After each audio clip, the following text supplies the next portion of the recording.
Hello.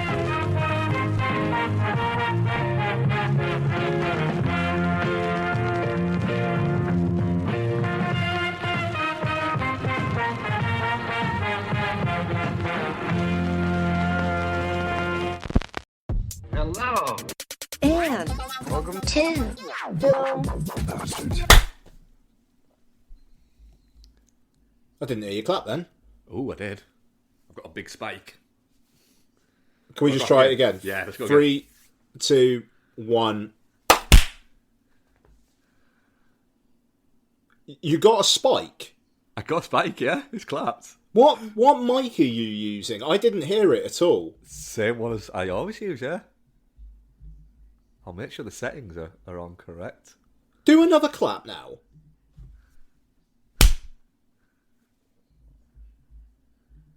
Is that not coming through? Are you fucking about with me? I genuinely am not, no. Alright, but there's a spike. On Audacity, yeah. Where's my thing gone with Teams? It's like Teams. I don't really use Teams. It's there. Ah, there it is. Let's make sure my mic. Yeah, it's stereo mic. Yeah, it's there. And there's definitely a spike on Audacity. Let's do one Hang on, more. I wonder. I promise I'm not Do you fucking know with what? you. I think it might. I had noise suppression switched on. Do it now. Just done it. Like straight up, are you doing it? I promise you I'm doing it. I can't hear you now.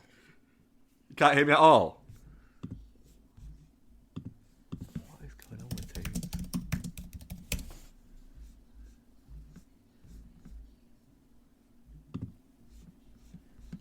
Right, Teams, there we go. Why is this that weird? Oh, there it is.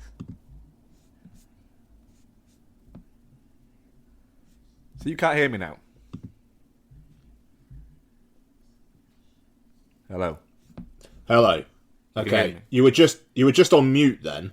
I came off mute, but I went on mute before. I put myself into mute, then came out of mute. That's weird. Okay. Do another clap. I just clapped then. You fucking I've got noise it- suppression on. Right. Right, let's go again. Yeah, do it. Yeah, got ya. Oh, that noise suppression works. Yeah, do you know what? I might turn that off on my end as well. I turn that on my end. Because actually, no, I'm not. I don't want to mess with it because I was thinking about like the dog barking and stuff like that. But the team did the recording's done on Audacity anyway, so it would still include it. Fuck it. Anyway, right, fine, cool. At least that mystery's solved. That honestly, that is very good though. I couldn't hear a thing. It is really good, isn't it? Right, I tell you what, I'm going to turn it on now, and I'll clap. All Yeah. right. I think we should leave this in. I can hear it. But you could hear I that. can hear it, yeah. Right, yeah, no, I mean, episode 577 of Film Bastards,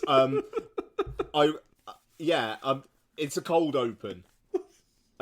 So, we, basically, Skype is going the way of the dodo, and the latest update just would not work on my Mac at all, so we've moved to Teams, and we do a clap to sync up the both sides.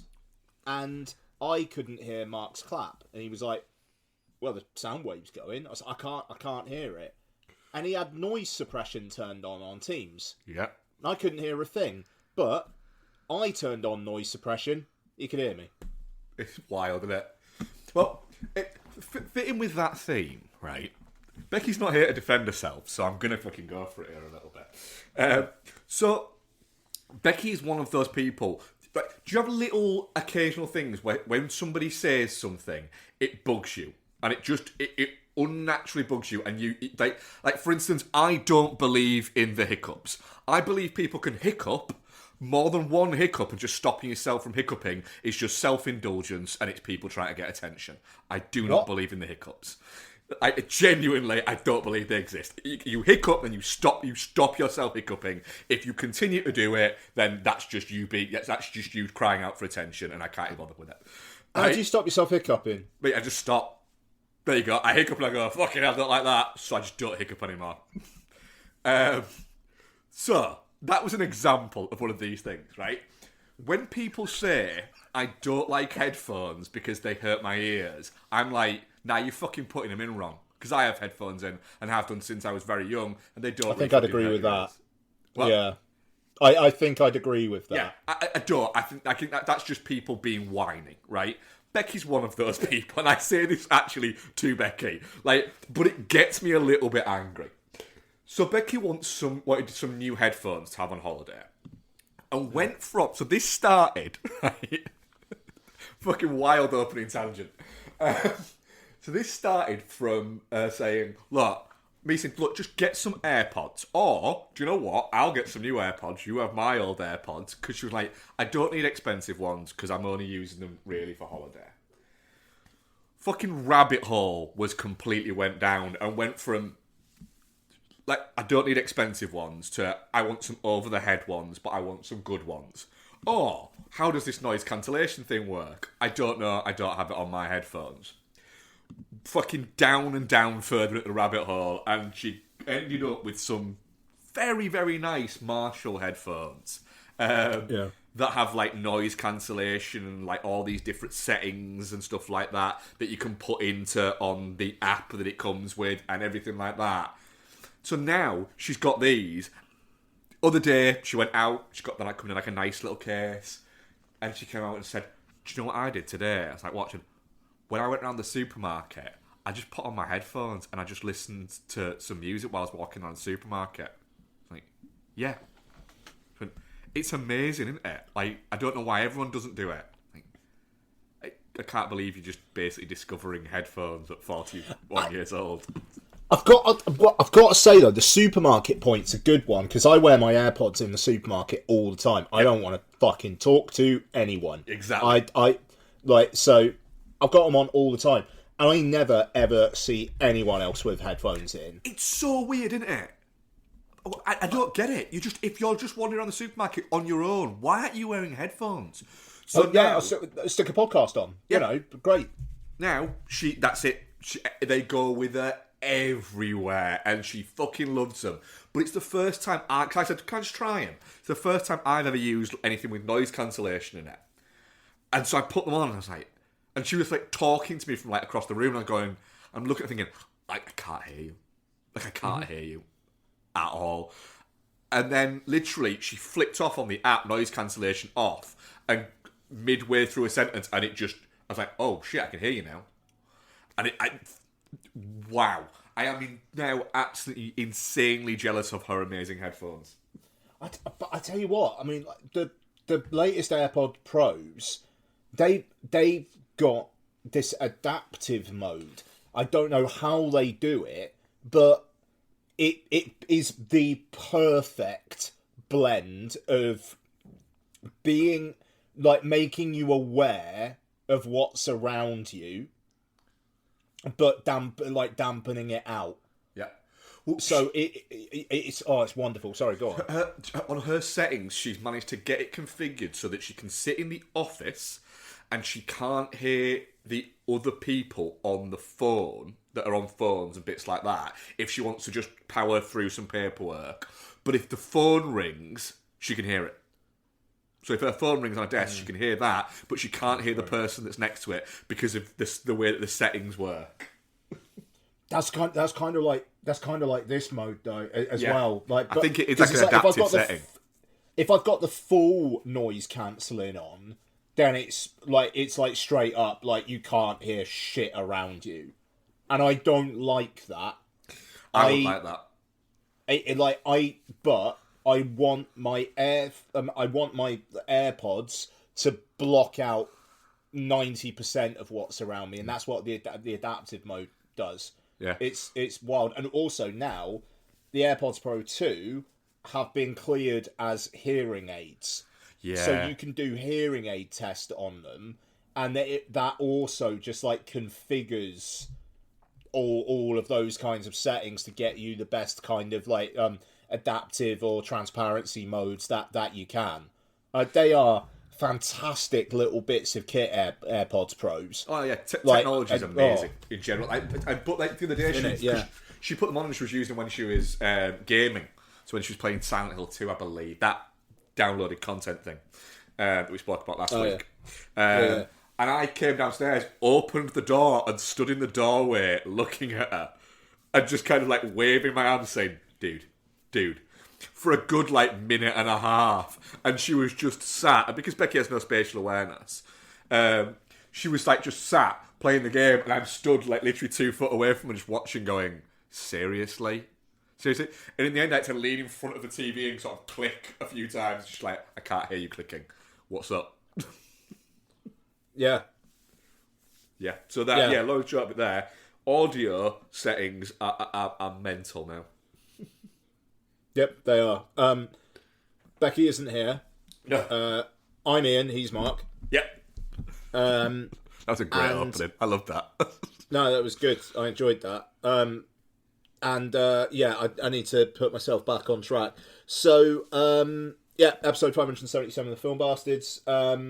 This week we are going to be covering Steven Soderbergh's second film of the year, the Fassbender Blanchett spy thriller Black Bag, which, it'll probably just be on VOD next week. But we saw it in the cinema, like the good folks we are. We'll also have some what else we've been watching, some trailers and whatnot. Please do listen to like-minded shows such as Stroker vs. Punter, The Rewatch Project, The Good, The Bad, The Odd, and Entertainment Landfill. And let's get into it. I'm quite depressed about the box office so far this year. I just want to say, Mickey 17 is out on VOD in the US in less than a week. Fair enough. It only did like 20 million opening weekend, but that still feels a bit, Christ, you're just cutting your losses there. Black Bag underwhelmed. The US box office was the lowest it's been since, I think, the proper opening of cinemas. Novocaine was number one in the US with 8 million. It was a low, very low weekend, wasn't it? Yeah, I mean, I'll talk about Opus later. Was debuted outside of the top 10 in the US, and yeah, it's looking. You've got that, but then you've got Netflix spunking $320 million up the wall. I haven't seen The Electric State yet. I will. I have. Donna and Lottie are both intrigued enough that we're going to watch it when we're all around. And yeah, I don't know. I was feeling pretty high on box office and whatnot this year. I'm not so much now. I'm not necessarily at Sky is Falling, but I'll tell you what, Warner Brothers, if Superman doesn't hit, they're in fucking trouble. Well, Angela, I think it is. I don't think we've had, usually by this point, and I know people will point at things like Mickey 17, but I don't agree. I don't think that the Mickey 17 is a blockbuster. It just cost a lot of money. I think there is a difference. But I'm just looking at like the global box office, and there's a Chinese film called These Are Two that's done over 2 billion. But like Dogman, 125 million. Do you know what the fourth highest grossing movie so far worldwide is of this year? Go on. Bridget Jones, Mad About the Boy. Yeah. Over 100 million. This is... I hope that the story of this year is, alright, there's probably not going to be as many films, and maybe not as many $200-300 million. Like, Mickey 17 cost $150 million.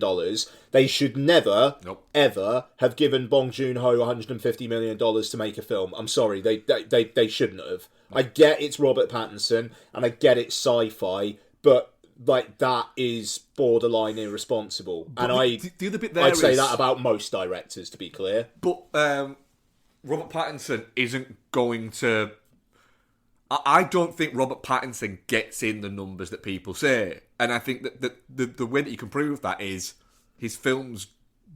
He's not had a massive hit off his back.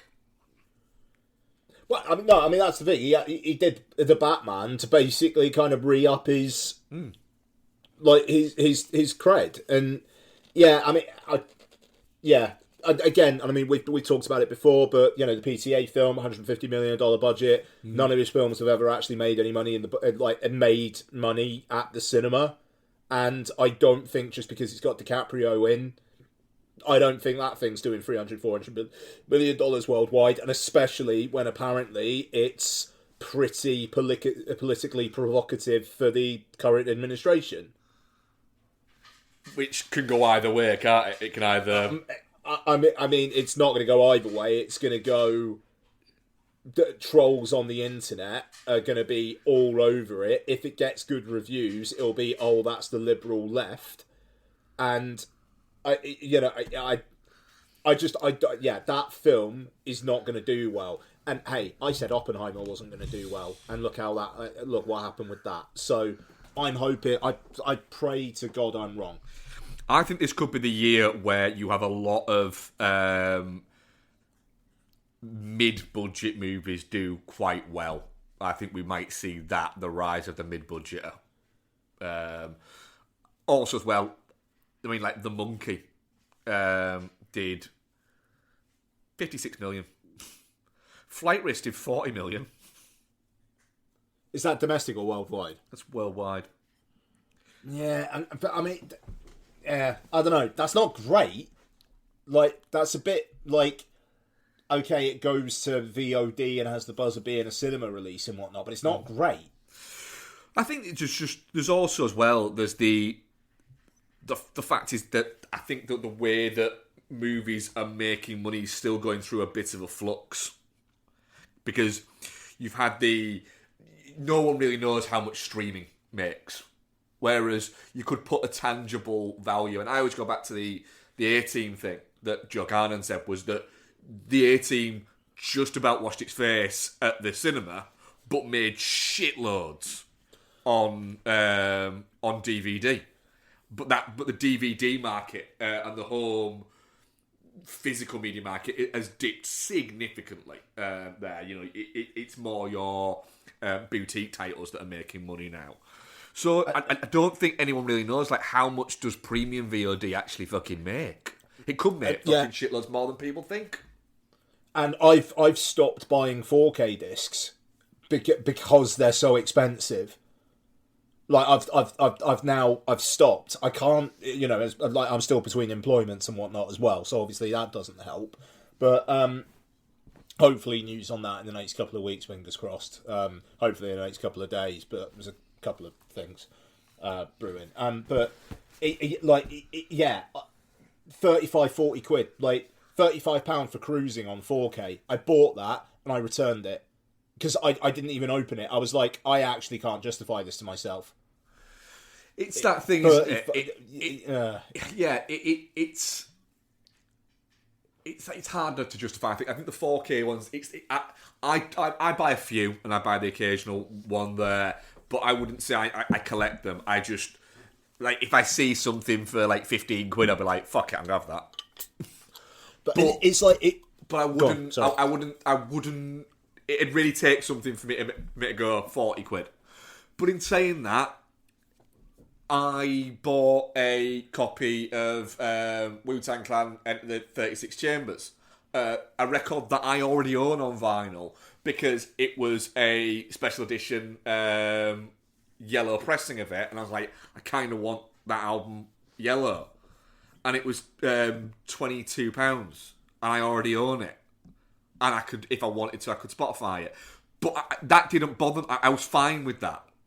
I was fine with spending that because it was different. Whereas, like, cruising, for instance, I wouldn't mind cruising on 4K, but I wouldn't spend 35 quid on it. But if I saw it in a 2 for 30 and there was something else that I was like, fucking, I want that as well, True Romance was in it, I'd be like, my brain can justify that. Yeah. No, I the thing is, I get it. Like, it is boutique. You've got to pay, quite a lot these days to kind of like show the support and whatnot, But it's like, yeah, I don't know. There's only so much money, and there's various of, I don't know. It's my head's in a weird space with it all at the moment, to be honest, and maybe that's probably playing coming out in what I'm saying here. But it, like, honestly, like, the reports of the box office, and the thing is, it is feast or famine at the moment. It's so weird where the whole kind of like we're so back thing, and then after a couple of weeks you get a weekend like this, it's like everything's fucked. But I don't know. Like, I'm gonna watch the Electric State in the next week, so that I can actually have an informed opinion about it. But the fact that that's like $320 million, and there's a lot of that is because the talent is getting paid a lot up front because there's no ancillary for them. But apparently now, like, a lot of stars are being quite, actually, do you know what? That sounds like a good deal because I'm going to make fuck all in residuals anyway. So yeah, go on then. I'll take that streaming deal. I'll make that money up front.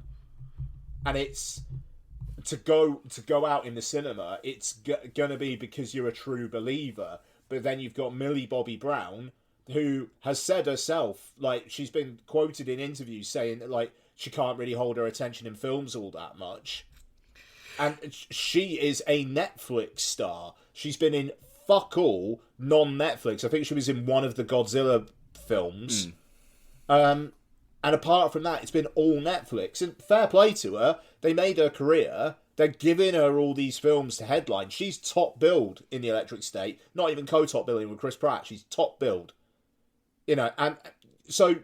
But it's this generation of stars coming up now who haven't been brought up on DVDs and Blu-rays and going to the cinema and whatnot. And it's, I am a little bit old man shouts at cloud with that, but I also, I accept it because cinemas are doing fuck all to help themselves. Like, there was a thing in the... Sorry, I'm ranting a bit, but there was a thing in the Guardian last week about how people are getting pissed off at the length of ads and trailers. Yeah, it is a concern that it is going up. Like, there is a guidance that it's supposed to be apparently 23 minutes. We got like a good half an hour before Black Bag last night. I remember when we had when I was a projectionist and we had Sex and the City. And it was half an hour of ads and trailers. And I was like, this is fucking unprecedented. And it was because that film was also so long. It was like, it's actually almost coming off the platter. It was that and Avatar where, like, fucking hell, we might actually have to have an intermission here because we need to relace. But yeah, but we didn't. We found a way. But... So now you've got that projection standards. God bless the Showcase. They're the only fucking cinema in Cardiff now that, when it's scope, properly bring the masking down so that it actually looks right, and you don't just have a big bit of black in the top. And have you noticed as well, actually? Films playing, like, there are more films now that have small letterboxes. Yeah. Like and it is like you're watching a badly configured TV. Now, the difference, I will say, the difference in projection when we go to Parkway to Cineworld is noticeable sometimes. So this is the thing. They're not helping themselves. I mean, God bless unlimited memberships and stuff like that, because they are gifts that keep on giving. They're really, really, really good value. But aside from that, it is literally seeing something big, seeing something with sometimes the sound systems aren't even great. But it's basically I need to keep my mobile phone in my pocket and concentrate. That's almost like the number one benefit of going to the fucking cinema these days. it forces me to actually watch the film. And if I had a bit more willpower at home, I would. But then, my last thing, Nosferatu, I started watching the Apple TV 4K of that. The HDR in that, I could see shit in that I obviously was supposed to see, that I could not see in the cinema. That's it. I think it's the experience is the difference thing. You're not going for. I believe actually they had a conversation with this on Chinstruck versus Punter a few weeks ago, whereby the quality of the visual presentation that you can have at home has increased so much over the past 10 years, but definitely over the past sort of 30 years, when you've gone from CRT TVs to widescreen TVs to flat screen TVs to the OLED and the bits that we've got now, the 4K TVs we've got now. Whereas cinema projection, don't get me wrong, digital and bits like that, it's got better in some ways, and you've still got the sound bit is a big thing. But a lot of the cinema, and it's to be honest, just being honest, it's the bit of the cinema that I personally enjoy, is the experience of the cinema. Is that thing? I think a little bit there is I've got quite good if I'm watching a new. Don't get me wrong, if I'm watching something that I've watched 3 or 4 times, I don't mind occasionally picking up my phone and just sort of checking. Fucking hell, what was that fucking guy in or something like that? But if I'm watching something new for the fucking first time, I will now. Phone gets turned over, I put it in a sleep mode, and I put my phone down. But I've also got that thing of going, if I need to go grab a drink, I can go and grab a drink. So you do have that, well, why do I need to wait? I'll just pause it for a second. And that's fine, there's nothing wrong with that. But it is, I like the fact that in the cinema, I can't do that. That I am, my entire existence at that moment is about sitting and looking at that screen and bringing all that in. And I love that. I love that experience. And that is, like, Bex likes going to the cinema, but she would also happily watch these things at home. Whereas, for me, the cinema is my happy place. So... That's the thing. The cinema has been my happy place. My happy place is increasingly becoming watching a fucking F1 race on my 65-inch TV, and that is some real old man shit, but I mean, I went to see Opus yesterday. I was by myself. I was the only person in there, and it was in the showcase, and the projection was great. And IMAX, because it is quality controlled by IMAX, and the cinemas who license IMAX have to agree to certain standards. The IMAX is great. I don't have a problem with the IMAX. And, and it's just like, and now I'm finding problems with Odeon. I never really found problems with Odeon at first because of how shit Cineworld was. I dread the day I've got to go back to the fucking Cineworld in Cardiff. My only issue that I have with Cineworld is it is the sheer amount of adverts. And I also don't have a problem really with adverts. But if you put a thing on saying, these trailers have been specially selected for the feature you are about to watch, and then a fucking car advert comes on, I'm like, hang on a minute, I've just sat through all these adverts. And then a car advert's come on, and then I get 2 trailers, and then an advert for something else comes on, and then it welcomes everyone back again now for some reason. They got rid of that for about 2 weeks. Now it welcomes everyone back again, and then says, please, for the courtesy of everyone else, put your fucking phones away. And now our feature presentation. And you have the BBFC things, and then a Cineworld advert. And I'm like, I'm fucking here. I'm already here. Stop selling me Cineworld. I'm here. And then the film fucking starts. And you can see why people get a little bit kind of agitated by that point. And it's just... Yes, cinemas need to do a little bit more to make the experience better. The other bit there is, York's not too bad, but Hull Cineworld is just fucking cold. It's just cold in there. And so that is just, we're not turning the heating on. Yeah. Whereas Parkway... Cineworld are fucked. Yeah. But York's... Don't have that in York. It's always pleasantly temperate. And Parkway, occasionally it's a bit warm in there. Wild. But it is. What would you it's rather weird. be, too hot or too cold? I'd probably rather be too hot. Because I think that if you're too hot, you can cool down easier. Whereas if you're too cold, it takes too much to warm up. Like, I think that literally once your feet are too cold, that's it. You are in the position where you start to feel like your feet might never be warm again. Yeah, that's the thing. I used to say too cold, but as I'm getting older, I think it's too hot. Yeah.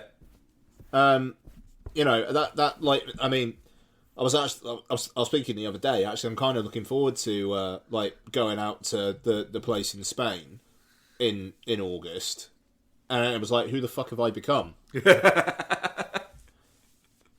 But you know what? Like, just to speak kind of real for a second, I think part of it's the fact that like I've got a lot more choice around the places I go with the family there now. Yeah. And it's not necessarily where my mum wants to go. It's more a holiday than visiting family. Yeah, don't get me wrong. I get. I'd much rather she was still around. Yeah. You know what I mean? But that I think that's a good way of putting it. Actually, it's more a holiday, not a visit. Yeah. Anyway, but yeah. So that was my kind of rant with Mark joining in at points. And you see the trailer for Harmony Korine's new one, Which one's that? Baby Assassin. No. Have a look at it now. It's like a minute long, Oh, and just God. talk through it. Do I wanna? I'll find it. Baby Assassins. Sorry. Baby Assassins. No, hang on. No, what's it called? It's not Baby Assassins. Harmony Korine trailer. Is it Baby Assassins 2? I need to... No, it's not. Baby Invasion. Baby Invasion. Baby Invasion. Yeah, there we go. Baby Invasion. Official trailer. And just like, how do things get funding is a question. So, looks like it's shot with a GoPro. Oh! It's like an avatar of a baby. It's got loads of guns. Oh, they're all just like baby faces on like people. And it's like a computer game. I mean, to be fair, this looks like it costs about 15 quid. I want to see how old Harmony Korine is. He must be early 40s, mid 40s. It's 52. He's 52. I suppose kids will be 30 years old this year. And he was like 19, 20. Yeah, this looks like it cost about I just... 30 quid. Honestly, I watched this, and maybe I'm just in a salty mood today. Well, I watched this the other day. I watched this, I was like, grow up. Oh, I am in the same frame of mind as you. Yeah. But Who's that for? that very much seems like a 52-year-old guy who is like very much now doesn't realise that he's the Steve Buscemi skateboard meme. Innit, though? Like, he probably thinks he's making that for, like, 15-year-olds. Yeah. And 15-year-olds are going to be like, I don't care, where's Skibbity Toilet? Yeah. And the thing there is, it's like, fucking how old... He might actually be older than Larry Clark was when he made Kids. Yeah. Larry Clark, he's the same age. Larry Clark was 52 when he made Kids. Just, again, in the, like, how does stuff get funding? How's that getting funded? He self-funds, doesn't he? I hope he loses... No, I don't know. I mean, like, I don't know. Maybe it's good. I'll never watch it, so fuck knows. But, what? It's what he's got, like a set, like little cabal of like fans, doesn't he? It's Harmony Korine. He's more art projects than actual films, aren't they? Yeah, He had one out last year, like not a couple of years ago. That that didn't make any money, called Agro Drift, that seems quite similar to that. That had Travis Scott in it. Travis Scott was in that. Yeah. Sure. It's I don't know. Like I'm kind of watching the Baby Invasion thing in the background again. It's like at one point somebody's doing a dance in it, and it's like one of our family friends' kids. He does little dances like that, but that's fine. He's fucking 11, and it's. I don't know why you'd go to the cinema and watch that. Anyway, moving on. Baby Invasion. There you go. Yeah, it's not one I'll be rushing to see. What else we got? Materialists. Looks like a movie. Yep. Looks like it's not going to have a surprising bone in its fucking body. Which is weird. I'm looking at this and going, why is this an A24 movie? Because it's Celine's song. It literally, so they could say from the writer and director of Past Lives. Past Lives, yeah. But I'm wondering if there's something. There's got to be. If it is just what that trailer suggests, I'm fine if it's just what that trailer suggests. But if it is just what that trailer suggests, then I'm a little bit like... So what we're doing then is we're just making 90s rom-coms again. But they're hip. In fact, I'm actually alright with that. It's... yeah. If she just gets with Chris Evans in the end, fuck off. If it ends with her actually realising, do you know what, Pedro Pascal, he's not the right one for me, but he's loaded and he's not the worst, so go on then. Maybe I'd respect that. The optimum ending is she doesn't get with either of them in the end. But I don't think that's going to happen because A24 are now trying to go proper studio. The optimal ending would be if they formed a throuple. Or that. Yeah, actually, no, you're right. Which, to be fair, would have been the optimum ending of Past Lives. Yeah. But it didn't happen. Which is that she says, look, I'll be with you, Pedro Pascal money. I'll be with you, but I'm going to Tilda Swinton with this guy. So, is that cool? Yeah. Let's go. And I'd be like, yeah, that's pretty fucking cool. I'm alright with that. Yeah, I don't know what Celine Song's romantic status is either, but if I was her long-term partner, I'd be a bit concerned. What are we doing here? Yeah. This isn't about us, is it? Honestly, did you watch Past Lives? I've not, no. I don't know. I'm very much like, there's certain movies that I will look at and go, I don't know whether I need to dedicate time to that. Yeah, I've got Gleam in the Cube to watch again. Yeah, no, I mean that's exactly it. You know, I've got Baby Assassin to watch again. No, Baby fucking what's it called? Invasion. Give Baby Assassin a go. That's a Baby Assassin. I looked that up on YouTube originally. That looks all right. And there's a sequel. Yeah, there's two of those. yeah, totally. Guaranteed there won't be two Baby Invasions. Jesus Christ. But yeah, okay. So what else have we got? The Amateur. I didn't watch this. It's only like a minute long. We got a full trailer before Black Bag. Oh, okay. All right, fine. Yeah, okay. Yeah. Rami Malek is just inherently creepy as a person. His voice delivery of the way he talks is just, this is weird and it feels wrong. You feel like you shouldn't be talking like that. I feel like you're going to buffer at some point. I mean, he literally... I feel like the twist in that needs to be she's not his wife and he's actually a robot. It just... honestly... The thing is, I was watching going, I'll watch this. Like, I will happily Tuesday night the shit out of this at some point. But Yeah, he's a weird energy. I don't even know if I'd not say that I don't like his energy as such, but he's a weird energy. No, yeah, it's out the week before I go to Japan, so I'm really, really annoyed by the fact that That's out the week, and it's Sinners the next week. yeah, it's Sinners the next week, and then Until Dawn the week after, which I'm also looking forward to.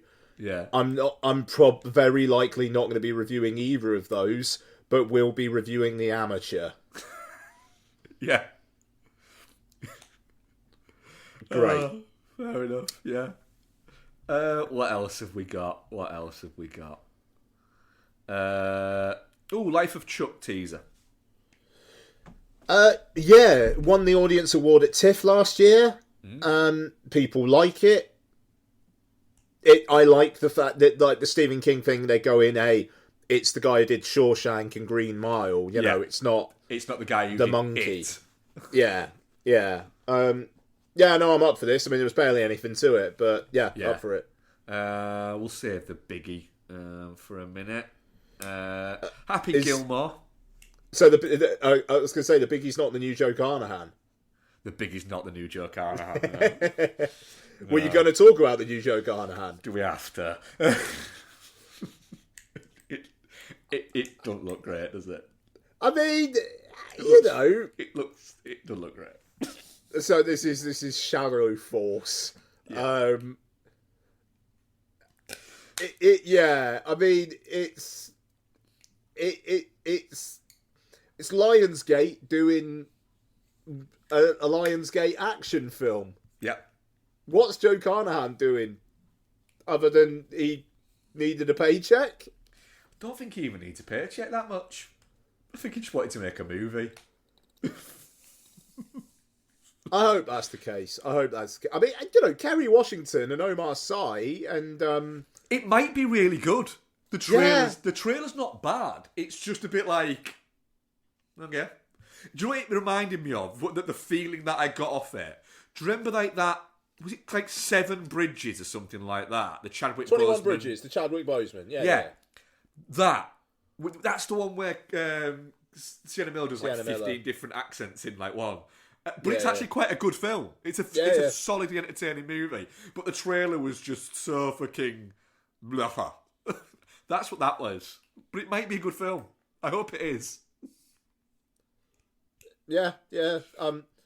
Sorry, I'm looking at Harmony Korine's IMDb. Trash Humpers is 16 years old. Yeah. But yeah, Shadow Force actually coming out in cinemas. Will be on Amazon Prime a month after. I think so, yeah. Most likely. Yeah, I'll go see it because I want to support my boy Joe. Sure.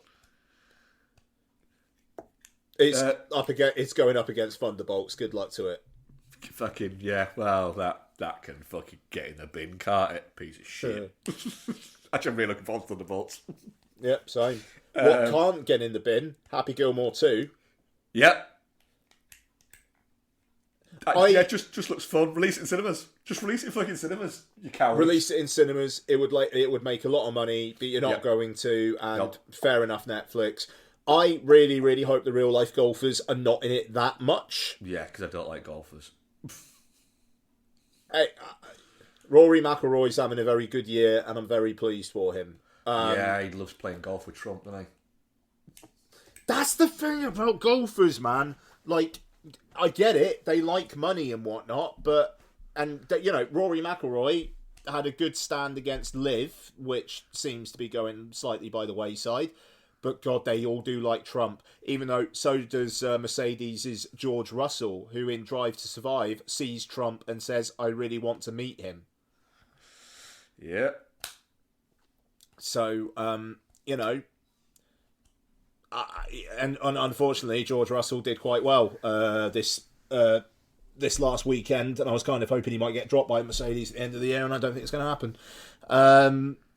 But yeah, Happy Gilmore 2. Look, it looks funny. Yeah. It looks like it's going to be Happy Gilmore. It looks like it's Adam Sandler doing the slightly more, I'm getting older, and I'm still silly, but I'm not a kid anymore. Yeah, I'm not a man, baby. I can be funny without being just a load of like voices and jokes that are no longer appropriate. Yeah, which is the right thing for Sandler, because I tell you what, listening to podcasts talking about like Oscar botherers next year, Adam Sandler, Best Actor, incoming for the new Noah Baumbach.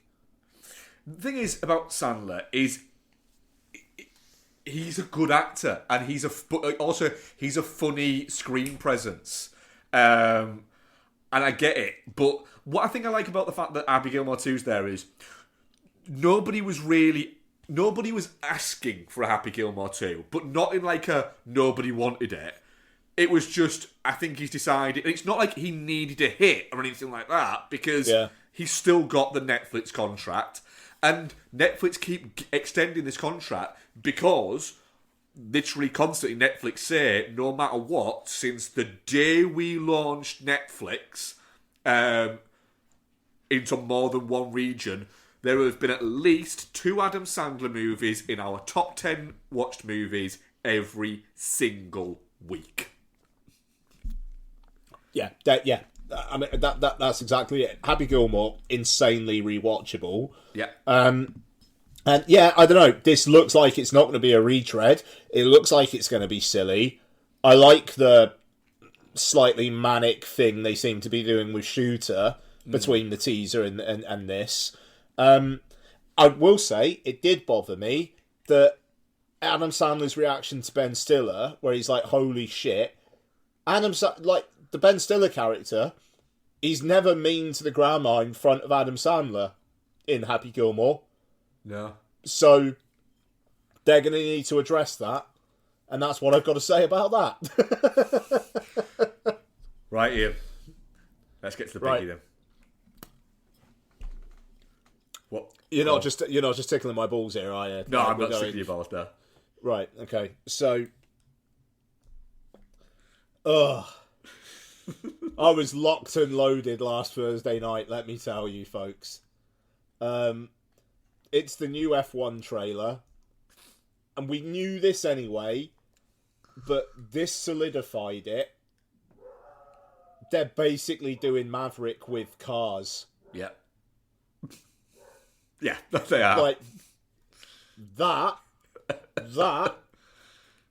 is basically my perfect film. If it was Maverick with cars, but the cars were going to, like, rescue a dying son, or something like that, then, you know, favourite film of all time. And they were being driven by a dog. Absolutely. Like, look,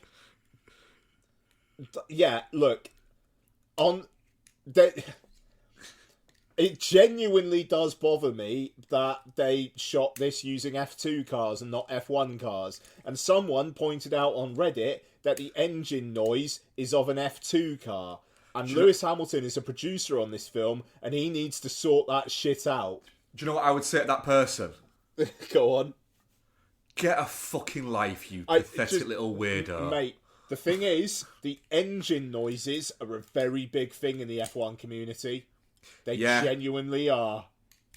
That's fine, but don't fucking spread your fucking weird all over everyone else's fun. It's in the Formula One Reddits, dude. Like that is like me having a problem with Ted Lasso and going, they wouldn't be fucking. They wouldn't just have one pitch at their training ground. They wouldn't have one pitch at their training ground. No, I mean that's a fair point. And I couldn't go, well, the problem is now is they wouldn't have one pitch at the training ground because someone could go, fuck off. And I'd be like, you're right, fuck off. Look, speaking seriously, I'm glad that they finally actually, like, put in here that it's Brad Pitt and someone else. So it's Damson Idris playing a rookie. Yeah. I kind of hope the spiciness stays the whole way through, and it's not just Brad Pitt like winning the championship at the end and then handing off to the rookie. I kind of want the rookie to remain pissed off with him, like grudging respect, but pissed off with him. So a little bit like the original Top Gun. Yeah. Val Kilmer. Pretty much. Look, I mean, the idea of a 60-year-old playing a 50-year-old F1 driver, I assume the age is going to be interesting as well, because Fernando Alonso is the oldest on the grid, and I think he's 42. So there is that question as well. But I'm trying to not like film fan this. Actually, I've got to not like on the technicals. The in-car stuff is going to be stunning. I'm really looking forward to some Brad Pitt, Kerry Condon sexual tension. Like, that's going to be fun. It's... Shane Wigham's in it. Who's he playing? Chip Hart. Great. I bet he's one of his Daytona buddies. He's either one of the Daytona buddies, or he's going to be... Yeah, he's going to be a Daytona buddy with Chip Hart, isn't he? Yeah, no, he what a he name. will be. Yeah, no, I mean, perfect. I mean, what's Javier Bardem's name in this?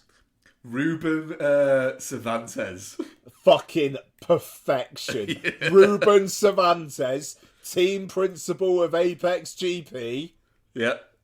Straight up, that should be in the next season of Drive to Survive. Yeah. There's a guy in there called Rico Fazio. You know he's going to be a fellow racer. Yeah, an Italian racer. Actually, no, he can't be, because it's the real grid.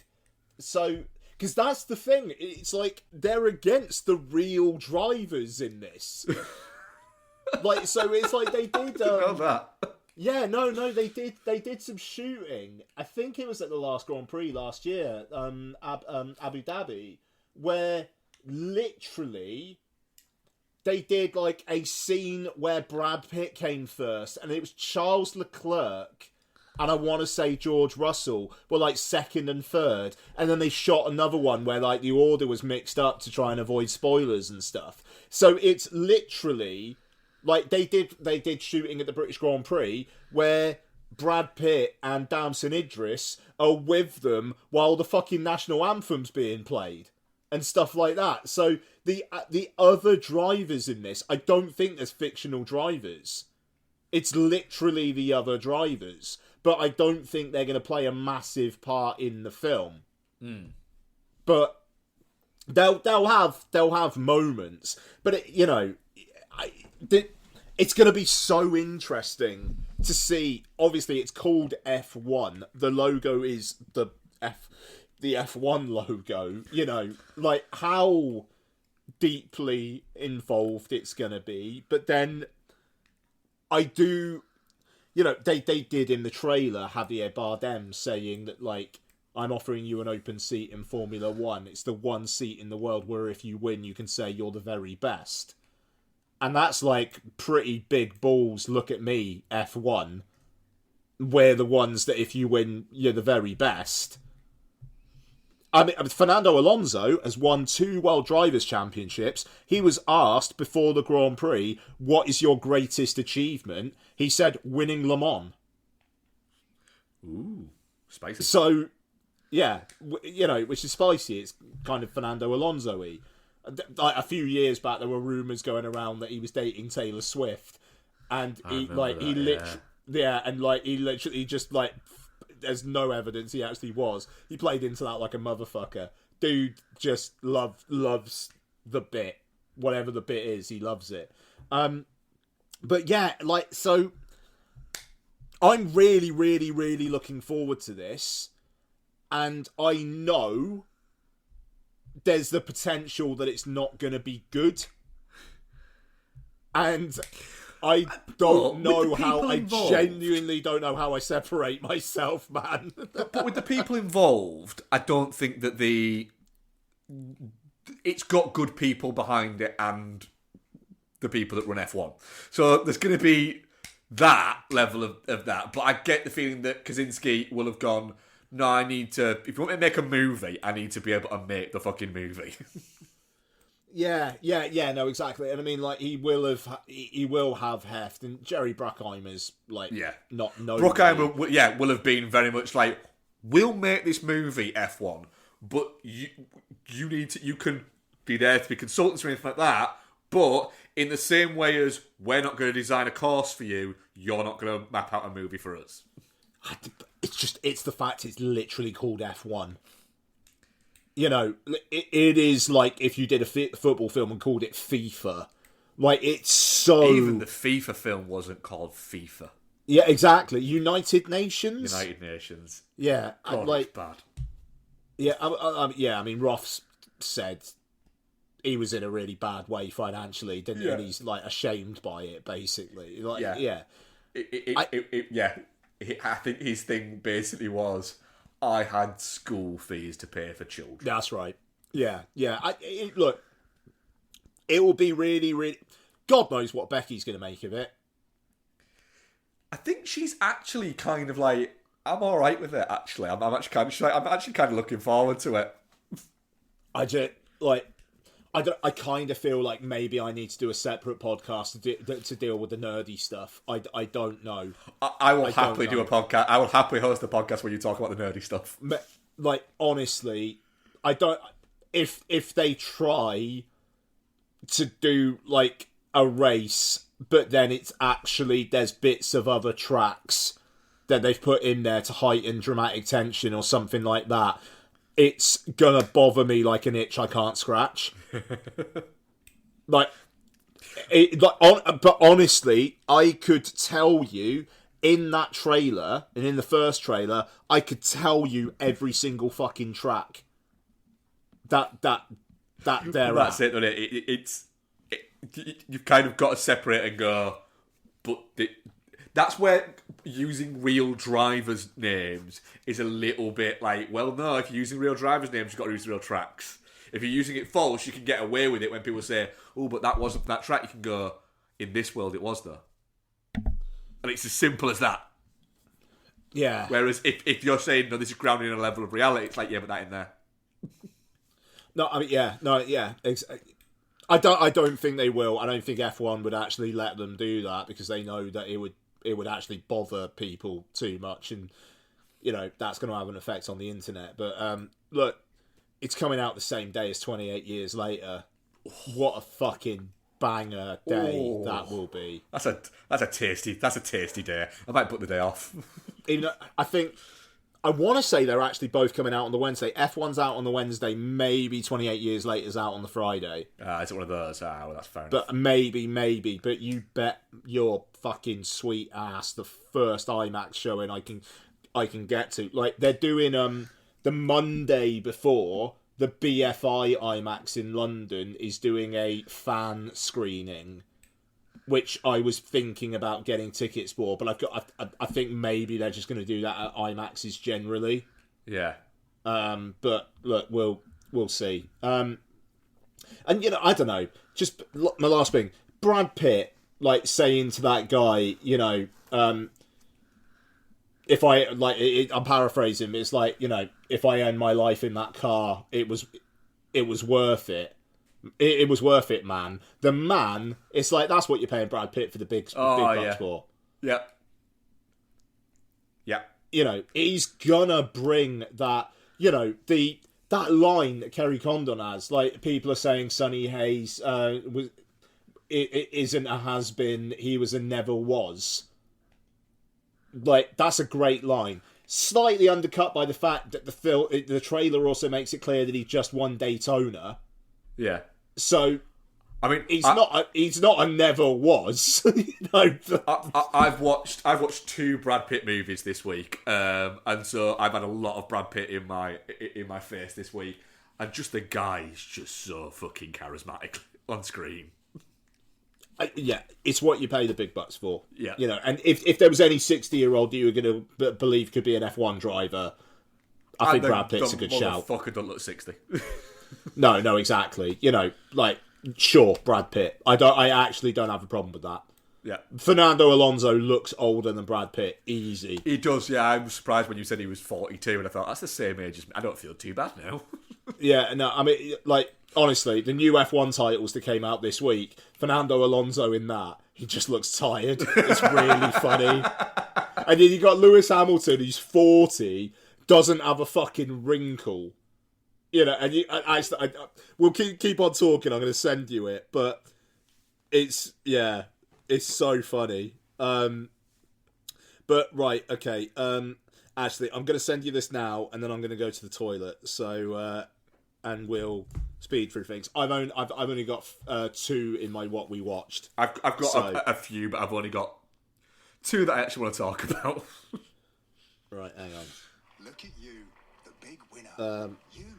Fuck's sake, it's an ad before the titles. I'll tell you what, I'll do this while I'm going to the toilet. Right, I'm going to grab a drink. Cool. I don't know if the mic picked it up, but Jesus Christ, my knees at the moment sound like a giant stepping on a pack of rich tea biscuits. Oh my god, really? Shit. Honestly, I went on the elliptical the other day. I got started, and I was going, and I had my headphones in, and I was watching something, and one of my headphones, I knocked my shoulder at my face because I had an itch, so I'd leaned over, and I knocked my headphones out, and so it went off. So I was picking up my headphones, still fucking going on the elliptical. I was like, what the shit is that noise? This elliptical's making a lot of noise. And then I realised it was my knees. That's an awful fuck, man. Yeah. Getting old shit. Did you see Fernando? I did, yeah. I think he agrees getting old shit. Honest, like, it's so funny. Bless him. Right. Do we think Bex might be back for some black bag, or should we just do it now? She's going to be at the moment. I'm not sure. No. I think she only left work about half an hour ago. How long does it take her to get back? About an hour and a bit. Oh, Jesus. All right. Okay. Fine. All right. Black Bag is directed by Steven Soderbergh and stars Cate Blanchett, Michael F. Fassbender, Tom Burke, Marissa Abela, Regé-Jean Page, Naomi Harris, and Pierce Brosnan. Pierce Brosnan not in it nearly as much as I thought he was going to be. A little bit disappointed, actually. When intelligence agent Catherine Woodhouse is suspected of betraying the nation, her husband, also a legendary agent, faces the ultimate test of whether to be loyal to his marriage or his country. I'm just going to say, I don't think the real pleasure of this film is, like, does he trust his wife or not? Mm-mm. I think it's established pretty fucking quickly that he does trust his wife and something else is going on. And if there were a criticism of this film, I think it's actually probably that you never do think that Cate Blanchett is a wrong-un. And it's just, who's the wrong-un? Who's the wrong-un, I think, is fairly obvious. Yep. And, you know, but this film, for me, is the definition of a film where the destination's maybe not that great, but the journey is god fucking damn delightful. Mark, what do you think? I would agree in the sense that in the sense that the story, and I like David Koepp as a writer. The story is flimsy at best. The script, I would say, actually is quite fun. That's different, but that's it. The story is nothingness. It's barely even there. It's an episode of an espionage show more than it is a film. But the script is fun. But yeah, very quickly, I was in the movie, I was like, oh, okay, this isn't about spies and espionage or anything like that. This is about people sat down and talking at each other. Yep. I am now fine with this. I like this. I'm okay with these people. And the only time that I didn't get along with this movie is when it wasn't people sat down talking to each other when other shit was happening, and I was there going, no, stop. Go back to Michael F. Fassbender and Marissa Abela just talking to each other, because I could just watch 2 hours of that. Marissa Abela just playing such a great mix of really dedicated to her work, but also very happy to fuck around. Yeah, yeah, just have a laugh, but I don't want to get fired. It's great. Like, but when, like, Michael F. Fassbender, like comes into her house and they're sat there and she thinks he's propositioning her and she's like, well, I must say I'm surprised, and I'm not saying no, but...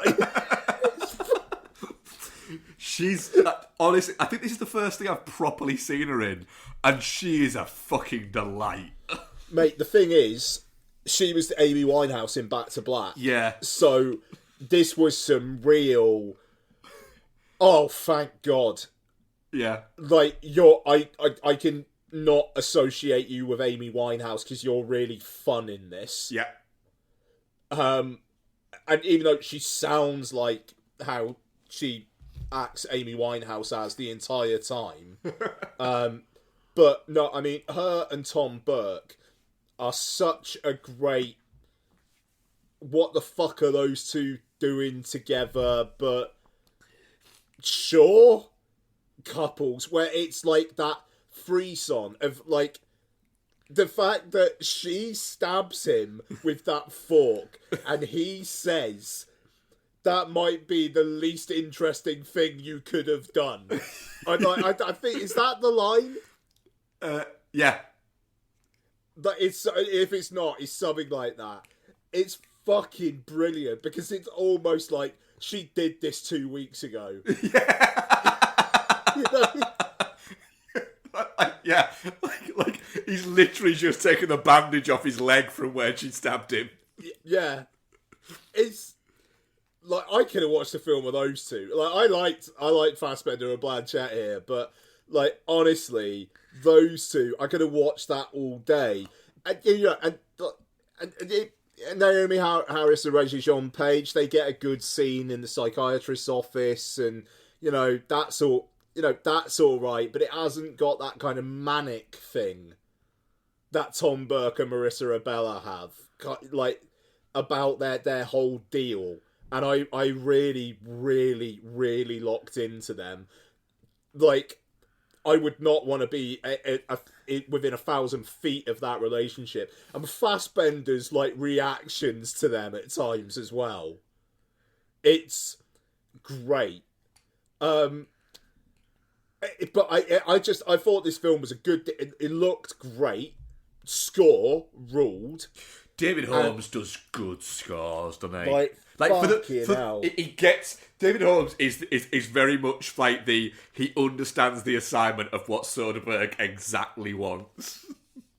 Oh, no, I mean, ace. And then Fassbender and Blanchett together. Yeah, man, you get why they'd kill for each other. Like, the power that she's got over him, but not in a... It's not in a femme fatale way. It's just in a... He's really, really into his wife. Yeah.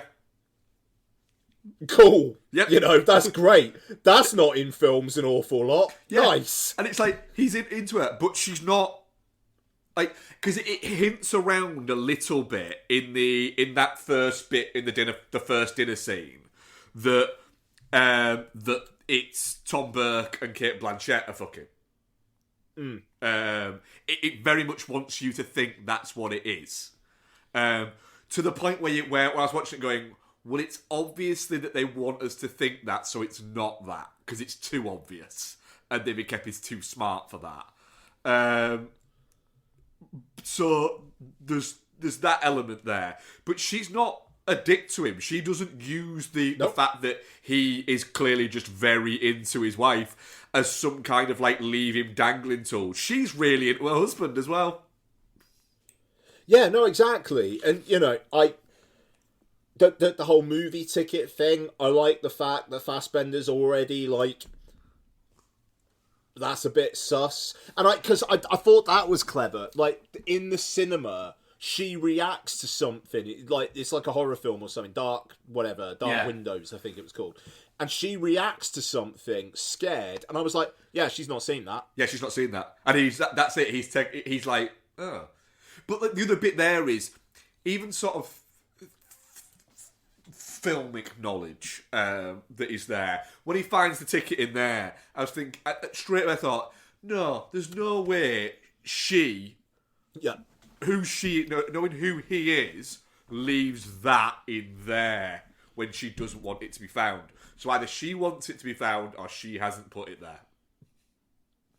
I do wonder, if you rewatch this, is there going to be a moment where you see it get thrown in the bin in the background? Or there's something on one of them, just at the start, one of them got the bathroom or something like that early on. Yeah, that sounds right. Yeah, but I feel like a rewatch this might make you go, because like the pen drive, the football pen drive, when Regis-Jean Page has got that and he's holding it, it's very much you're looking at it and going, because Soderbergh isn't a subtle director. So none of these bits that you're spotting are going, oh, I'm really clever, I spotted that. It's Soderbergh wants us to see that. That's going to come up later on. That's something, isn't it? Yeah. That's something. Otherwise, it's not just a set of keys. It's an obvious call out to something. It's too multifaceted and multicoloured for it to just be that.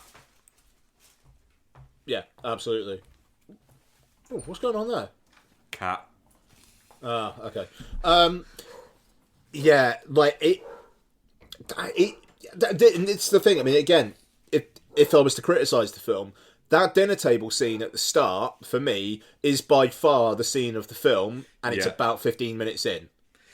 That is the issue, but then you get the one later on. Yeah, you're right. No, it is the best scene of the film. The one later on's all right, but good. It's just a bit like, right, we need to like wrap things up and say who did what, and and again, Marissa Rabella, innocent. Yeah. Good on her. I like the fact that Fassbender spends most of the film making her feel like she's guilty of something. She's not. No. She's just a bit flirty, and likes the fact that she can get involved in the game a little bit, but then doesn't actually want to be... She doesn't want to be on the field. She just wants to be at practice. Yeah, you wonder if, like, after this film, she quits and is just perfectly happy as in an office job for the next 40 years. Yeah. She's going and working for an airline company doing something to do with fucking flight plans. Yeah, no, absolutely. Like, she's really, really fucking good at HR. Yeah. So this is the kind of stuff that I feel like if this was on Netflix last weekend and not the Electric State, everyone would be fucking talking about this. But we can't have nice things, so this doesn't make an awful lot of money, and hopefully people will pick it up in the months ahead. Well, it'll definitely get traction. It'll definitely be a very... I think people when they watch it will like it. I had a great time with it. It's a fun movie. I think if it was 10 minutes longer, because it's good, it's 90... It's an hour and a half. So I think that helps it. I think if it was 2 hours long and they tried to flesh out the more spy elements of it, I'd be a bit like, nah, stop it. The good bit of this is the playful little fun between this small team of people. It would be a great stage play. Yeah, it would actually, yeah. Yeah, that's a really good point, that. Yeah, it would do. Yeah, like, I would watch that dinner table scene in a theatre, fucking no problem. But, for what it's worth, it's my favourite film of the year so far, but I fully expect that to have changed in the months ahead. But, it's March, and I think it's been relatively slim pickings so far this year. I had a really good time with it. I got angry with myself because I put it on Letterboxd and I accidentally gave it... I've still given it 3.5 stars. I didn't give it 3.5 stars. I gave it 4 stars. Stop cheating me, Netflix. Letterboxd. 4 stars. There we go. So I accidentally gave it 3.5 stars. Then when I looked at it later on, I was like, no, 4, you prick. Yeah. No, I had a good time. It's definitely not shit. It's just a really fun, like, fucking just sit down chat film. Yeah, and honestly, Tom Burke's reaction to the stabbing He's will great. probably be the funniest thing I see this year. He had a few good reactions to things in that. No, that bit. I like Tom Burke. He's good. Yeah, he's got a really good energy to him. I mean, our audience poll, 100% definitely not shit. Yeah, fair play. That's the thing, man. I don't know why anyone who actually wants to see Black Bag would say, nah, that was shit. Like, not like film of the year, but, like, yeah, it just straight down the line. Good movie. So, great. Yep. Cool. All right, Mark, what have you been watching? Ooh. Right. Let's go. So I have watched The Electric State. No, talk about it. Let's talk about it next week. Yeah. Let's talk about it next week. All I'm going to say one thing. Right.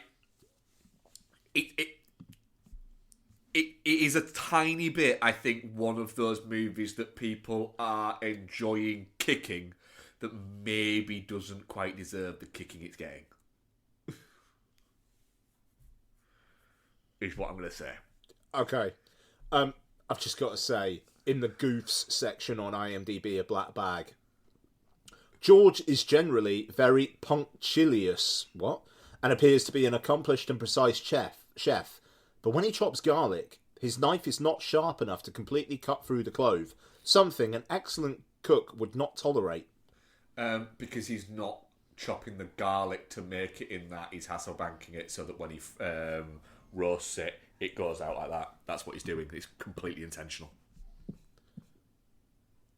Because he puts One person has marked it helpful, 2 have marked it unhelpful. Yeah, I'd mark it unhelpful and actually look at what he's actually doing with the garlic, not just the chopping technique. You big old nerd. Fucking incredible, goof. Right, forgive me. Okay, yeah, Electric State. I fully expect it to be a 2.5 out of 5. What was your rating? Tell me that. 2.5. Yeah, there we go. But right, cool. It's a... It's a 2.5 that is closer to a 3 than it is to a 2. Is what I would say there. Okay. Cool. We'll talk about it next week. Yep. Cool. What else you got, bud? So Hey, Oh, Bexy's here. Oh, shit. Hey. Fucking hell, you made good time.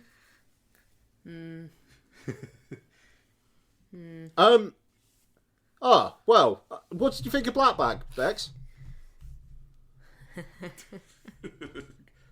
Wasn't my bag.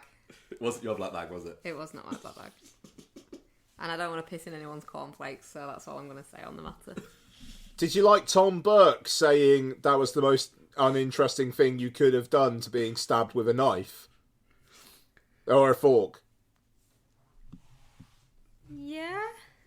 Oh, really like god that damn bit. it. Alright, fine. I All didn't right. enjoy that whole scene. I love that Really, scene. it was very. It just felt a bit. No, I'm not getting into it. Alright, okay, I'm not- fair enough. We've just started what we've been watching.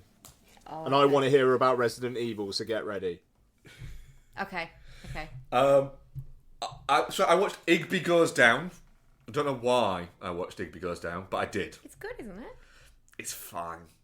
Okay. It's fine. It's... The thing is, what I will take away from Igby Goes Down is Jeff Goldblum plays a good arsehole and he should play arseholes more often rather than just trying to play everyone's eccentric uncle But he's constantly. so good at being everyone's eccentric. It's uncle. boring. Goldblum just doing the general Goldblum thing now is boring. He's being like a parody of himself. He's a better actor than Yeah. the Goldbluming of recent years would suggest. Yes. Ryan Philippe plays douchebag really well, but it's still like a 4 out of 5 in comparison to James Spader. Kieran Culkin might actually just be the person that he is on screen in every film. Like, he might just be that person. Claire Danes has the least amount of charisma of any actress that has ever existed. Susan Sarandon has been playing the same character for 20 years. I'm just going to go through like the speed round of my thoughts if it goes down, because there's not a lot in the story. Okay. And Amanda Peet has an entire scene in the film where she is stood, where she's clearly been cavorting in some way, but not like fully cavorting, with Jared Harris, who is dressed like somebody said to Jared Harris, Jared, you're a painter, and he's gone, got it. And they've gone, no, I haven't given you any more. He's gone, I've already got the fucking outfit. I don't need any more. Don't need him on that. And he's turned up and you've gone, that, yeah, he did get it. Did you understand the assignment? Oh, he got the assignment.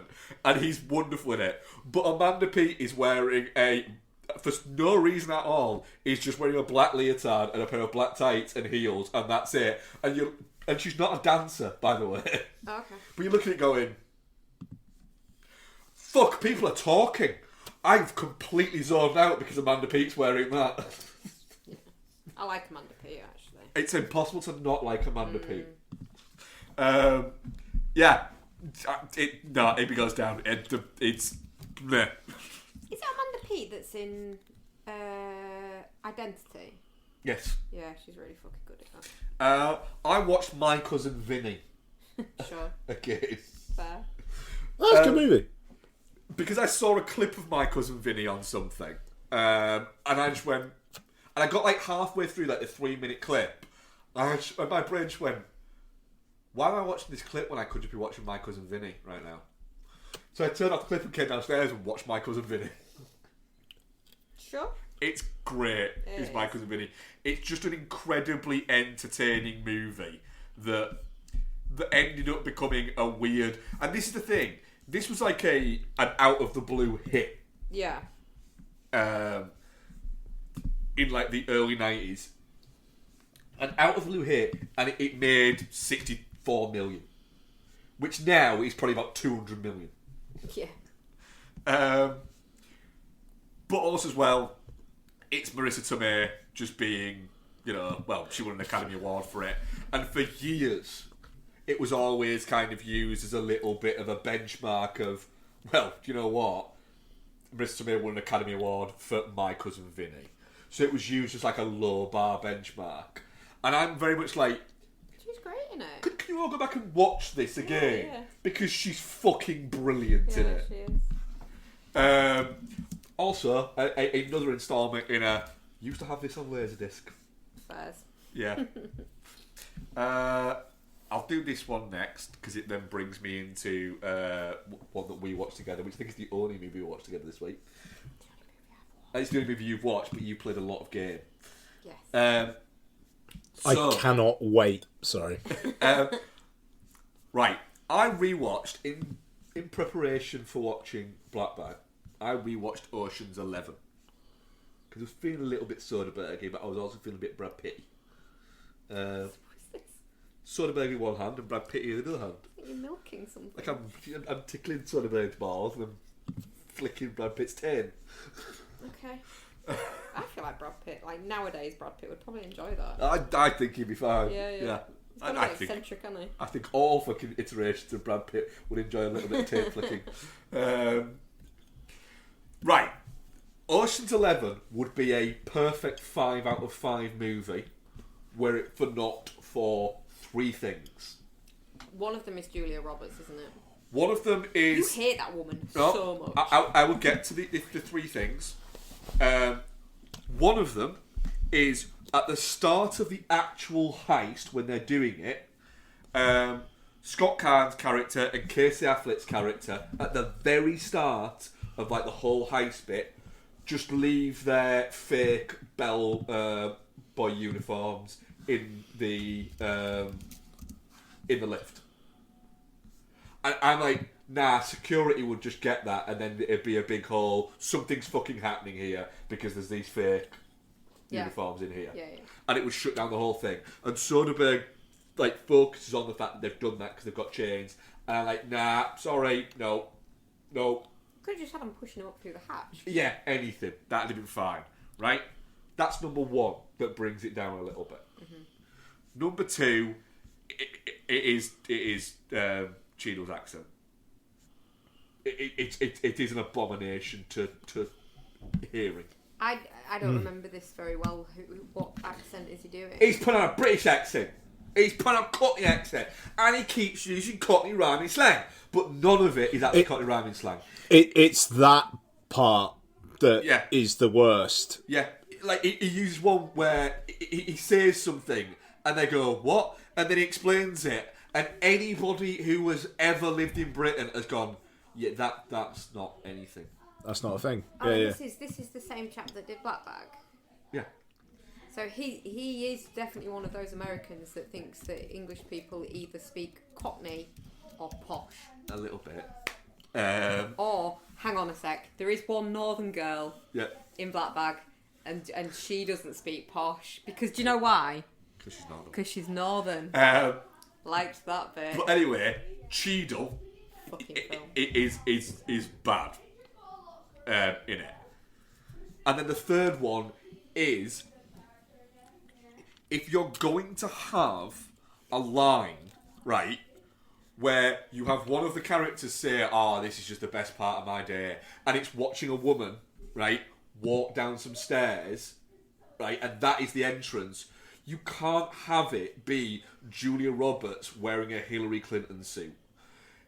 Because you're looking at going, if you're going to use that as the build-up for seeing somebody, you better fucking fire Cameron Diaz in the Mask energy at us. Not that. That is just a woman who I was surprised to learn was 30 fucking 2 at the time. Like, walking down some stairs and going by and going, you would walk by that woman and not even blink. Oh, so what you're saying is that women have to dress slutty? No. Because I feel like that's what you're I'm saying that you've got to, if you're going to have somebody make an impression, you have to actually have them be impressionable, not just, that's a person walking down some stairs. To be fair, I don't even know why I'm arguing this point, because I don't disagree with you. But they're the 3 points that stop Ocean's 11 from being an absolute stone cold banger. Because it's fucking great on every other level. Brad Pitt constantly eating all the way through it. Marvellous. Good. Just every time Elliot Gould is anywhere near it is just magnificent. I like Elliot Gould. Elliot Gould is just genuinely, I don't think it's ever appreciated how fucking charismatic a screen presence Elliot Gould is. His line delivery and the pacing of how he delivers lines is just wonderful. He's so good at it. He starts talking and you instantly are just kind of leaning forward, going, shit, he didn't even say anything interesting. He's just charismatic as fuck. Carl Reiner is fucking great. It is just a delight, this movie. And we mentioned it earlier on. We talked about Black Bag. Dave Holmes, great score. Yeah. And then I just had to check if Elliot Gould was still alive. I'm very, very pleased that he is. Yeah. I was just about to say, actually, he's one of those just attractive older men, isn't he? Yeah, well, he's just got an energy. And then I was like, he's in MASH. So did MASH just churn these guys out? Oh yeah. Because fucking Donald Sutherland. Yep. Yeah. Do you know what? Yeah. He's also in the greatest magazine cover of all time. Oh, that is. You know what I'm talking about, yeah, don't you? That inspired. Literally, I genuinely do not think there is a better tweet ever. No, it is the greatest tweet of all time. Don, I've shown you this, haven't I? Is this the sexy? Not Elmo. It's not Elmo, is it? No, it's Grover. Yeah. I've shown you that. Yeah. Just the. She's like, of course you have it, and it's on our fucking bathroom wall. I mean, I'd put it on our bathroom wall if Don would let me. I would let No, you. you wouldn't. No, you wouldn't. So good. I like cookie shit. Sorry? So good. If I I blew this tweet up and got it framed, you'd let me put it in the bathroom. It'd have to be good quality. There wasn't anything too pixelated. Really? Why in the bathroom? Because I want to look at it. No? Would you rather the bedroom? Just It to is really get the real mood fucking going. sexy like. It is real sexy. I love you. Just for context, if people haven't seen, just it's at CB4Burn on Twitter. But if you just Google Elliot Gould Grover, it's the first result. Well, I just googled sexy Grover and it's there. Go and see it because it genuinely lovely. is wonderful.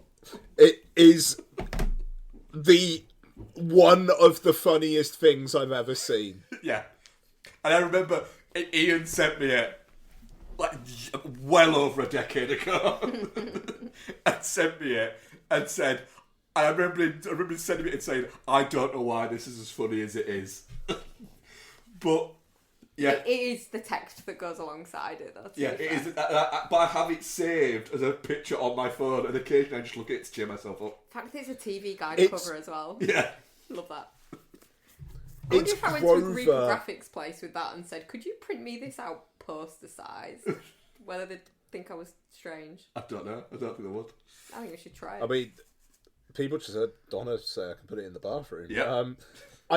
It's the fact that it's Elliot Gould looking at the camera and Grover just looking off in the distance. That's the thing that makes it for me. Yep, It's real artistic. it is. So, Becky, Fuck. we watched one film together, didn't we? We did. It's the only film you watched, so I'm going to let you talk about it for a little bit. Oh no, because there's not really anything to say about There's it loads to say. that's we've not already said. I have Because it's this. magnificent. Okay. So yeah, we watched Once Upon a Time in Hollywood. I just don't really know what we can cover on it. That's not being covered previously. Do you know what I picked up on, and I'm a little bit like, fuck, have I just picked up on something that everybody else had already picked up on? What?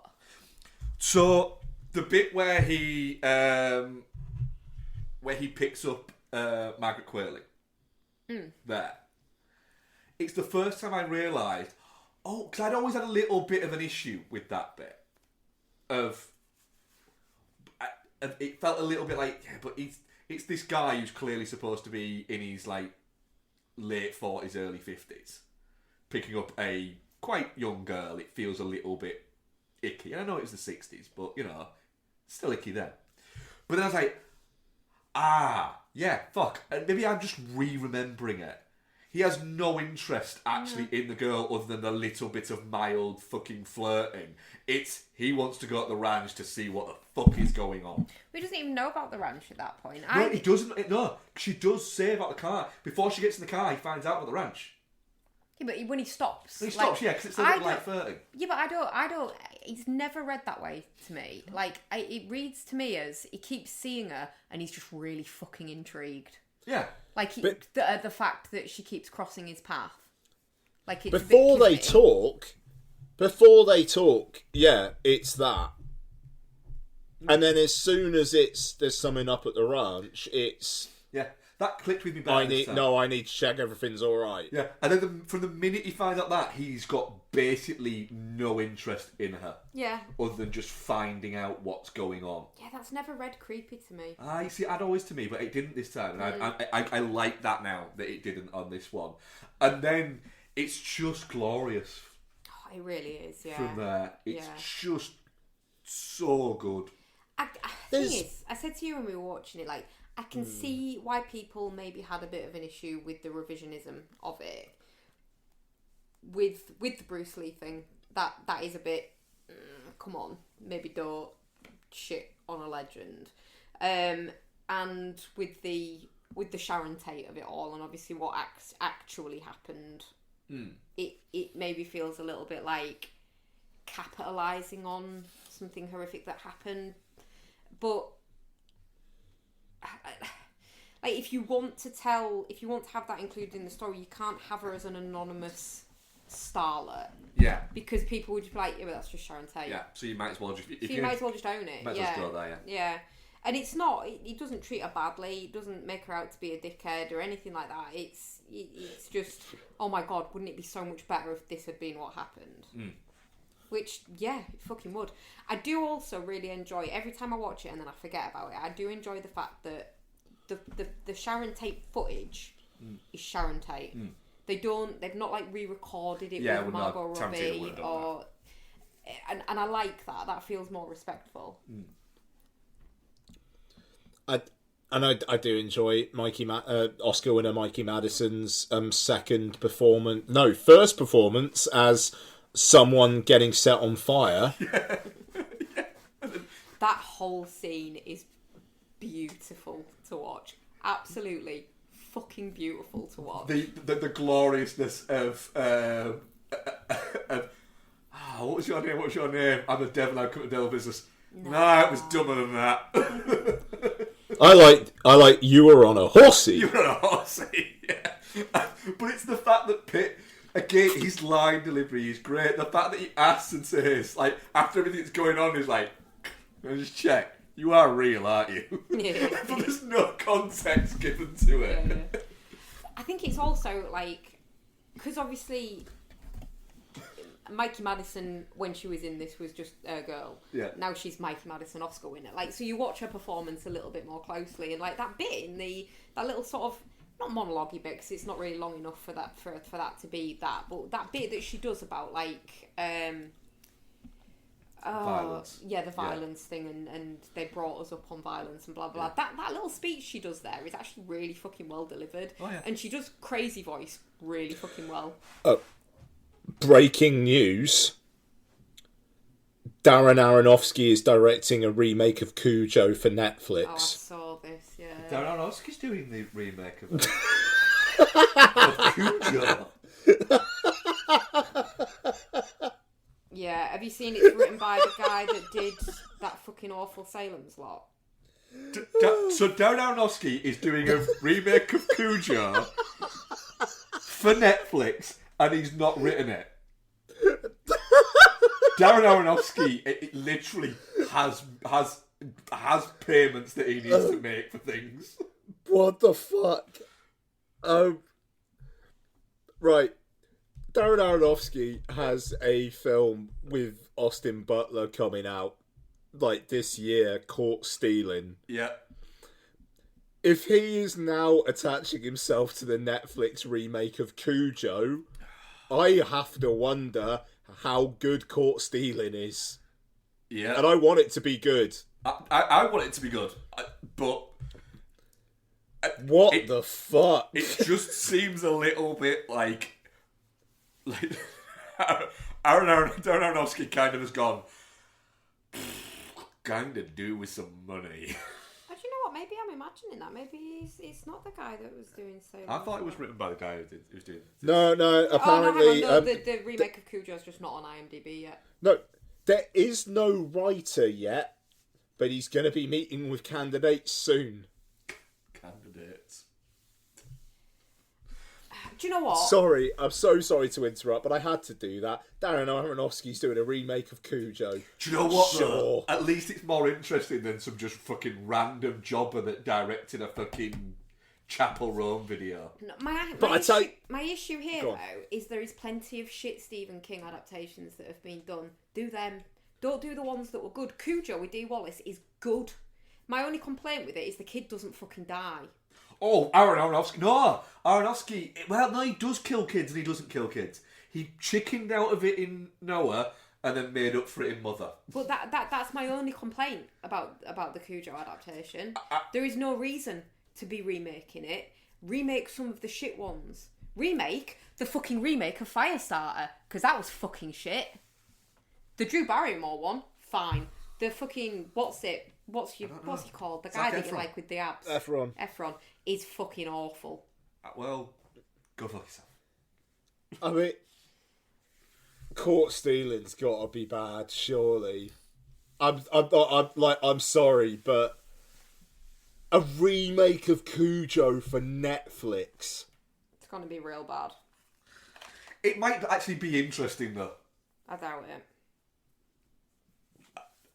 I'm going to say at least that is it's interesting at least, but it is a bit baffling.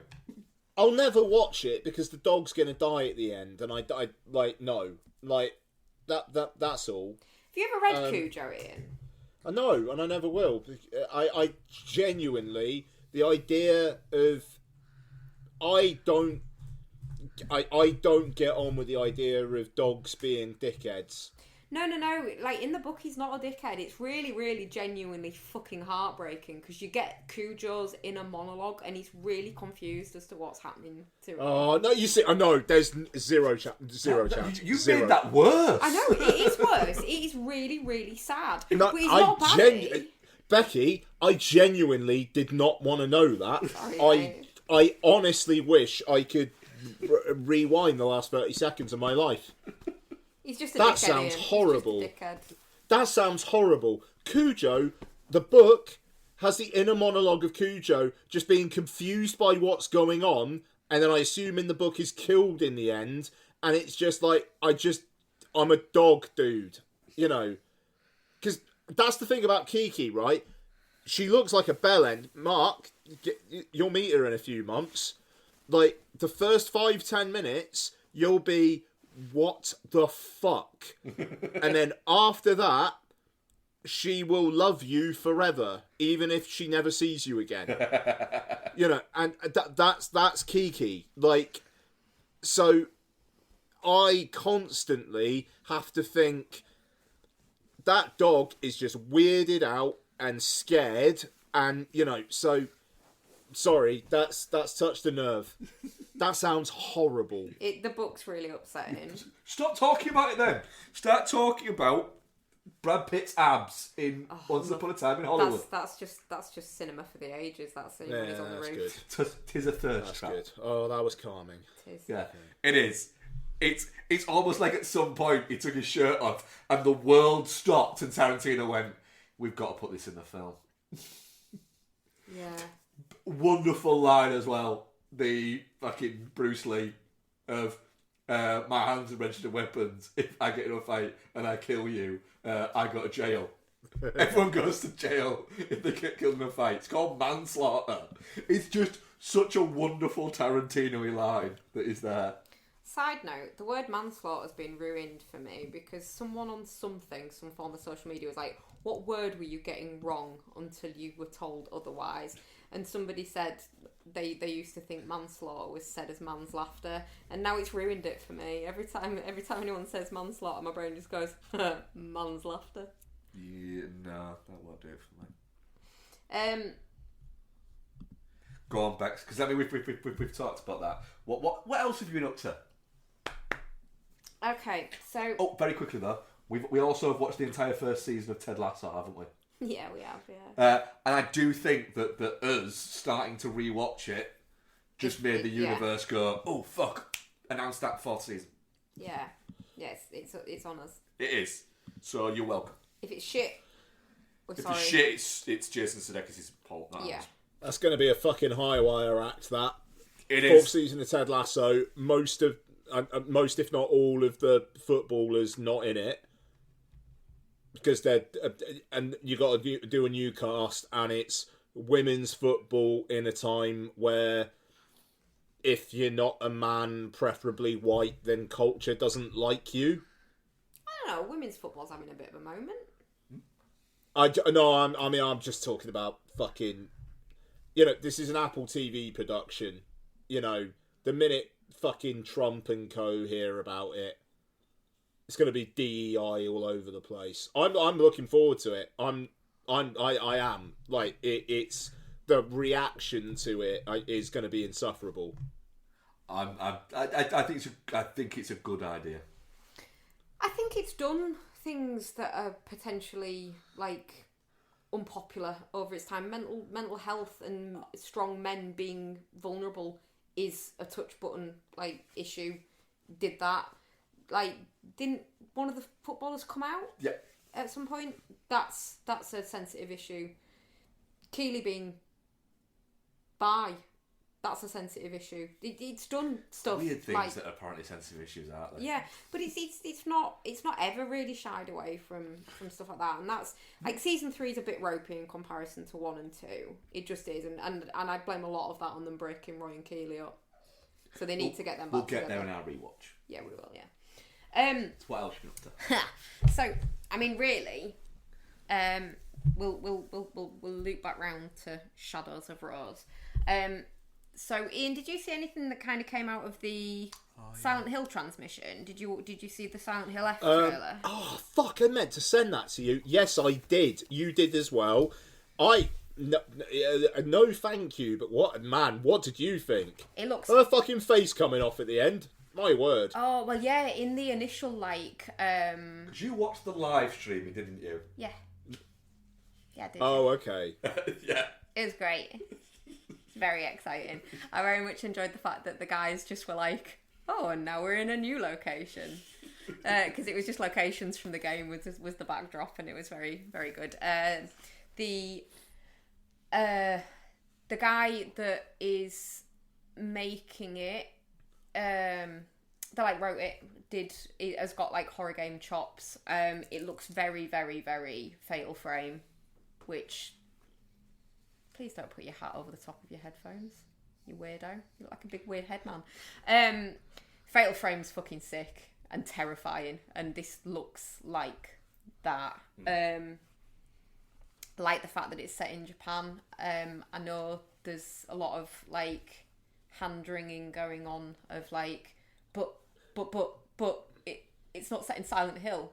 Silent Hill is a state of mind, guys, and it comes from guilt. Yeah, it's not a place, it's a people. It looks fucking terrifying. The fact that like the sorry, I glitched then for a second. The initial trailer that came out a while back when it was announced suggests that you probably won't be able to watch it with your weird like phobia of things with holes in. I can't remember what it's called now. Yeah, no. Holophobia. Holophobia, yeah, we'll go with that. Because there's that in there, but it's not in this one, but it's in that one, so I'm assuming it's still there. And the face peeling off thing is in there as well. The fact that she gradually gets taken over by flowers, very intrigued by that. The fact that it's got a fucking content warning like that. Yes, warn me, I will ignore it, and I will play it in the dark with headphones on. Tripopophobia. Yeah. Yeah. The fact that it's the first one to be rated 18 in Japan as well is interesting. Oh shit. That sounds like something. Yeah. Yeah.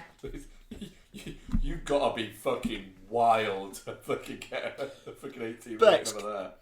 Well, I'm Bex, South can you do me a Korea, favour? Can you look up any kind of like Silent Hill or Resident Evil merch that's like exclusive to Japan that I can maybe pick up for you while I'm away? Yes. I will definitely do that. Yeah. So yeah, it looks really fucking good. The aesthetic is amazing. The graphics look fucking ridiculous. And I'm just very excited, and I just want a date, please. Would be great. It'll be this year. Well, I think if it's been rated in Japan and South Korea, that says it's completed to me. The ratings are like there's enough of the game to show, and then if a game then came out and it turned out, oh shit, this really should have been given a different rating, I think they can get fined for it. So it's like it's got to be a representative example of what the game is. And it got an 18 anyway. Love that. Yeah. So yeah, really excited. They're doing more transmissions going forward as well, so I'm just gonna keep an eye out and just inhale any content that comes out regarding it. It's interesting because Konami are kind of back as such. So like for years they they fucked off Hideo Kojima, the Metal Gear Solid guy. Basically didn't really let him finish Metal Gear Solid 5, cancelled Silent Hills, obviously he had the PT demo. Did you play the PT demo? Yes. Yeah, okay, cool. I'm glad you did, because it's like not available anymore unless you buy a PS4 that had it on eBay for loads. And so now it looks like, after years of Konami just basically whoring their franchises out to gambling machines, are actually back seriously doing things. I really want them to give Bloober another one to do, though, another remake. Apparently they have. But which one? Because if they... Oh no, it's going to be like a new one. Like what I've read, they're doing some new Silent Hill property. Right, and that's great, and I love that, and I want more new, but I also want to play Silent Hill 2, Silent Hill 1, Silent Hill 3, and Silent Hill 4 again. Silent Hill 4 is wonderful. Is that the Room? No. Yeah, the Room. Which one's that? Yeah. Oh, it is the Room. Yeah, okay. Silent Hill 3 is probably my favourite game ever, and the fact that I can't play it, and I can't get the Heather Beam, and equip the outfit that goes with the Heather Beam and get the Sexy Beam, makes me really sad. I want to play with that weird fucking thing. It is a unwieldy weapon, but it's just mint, because every time she does it, she goes, Sexy Beam! And I don't want to play it again. And you can't do 3 without 1. 2's already been done, so you can do 4. And then the other ones can fuck off. But yeah, I really do want them to Resident Evil the fuck out of it.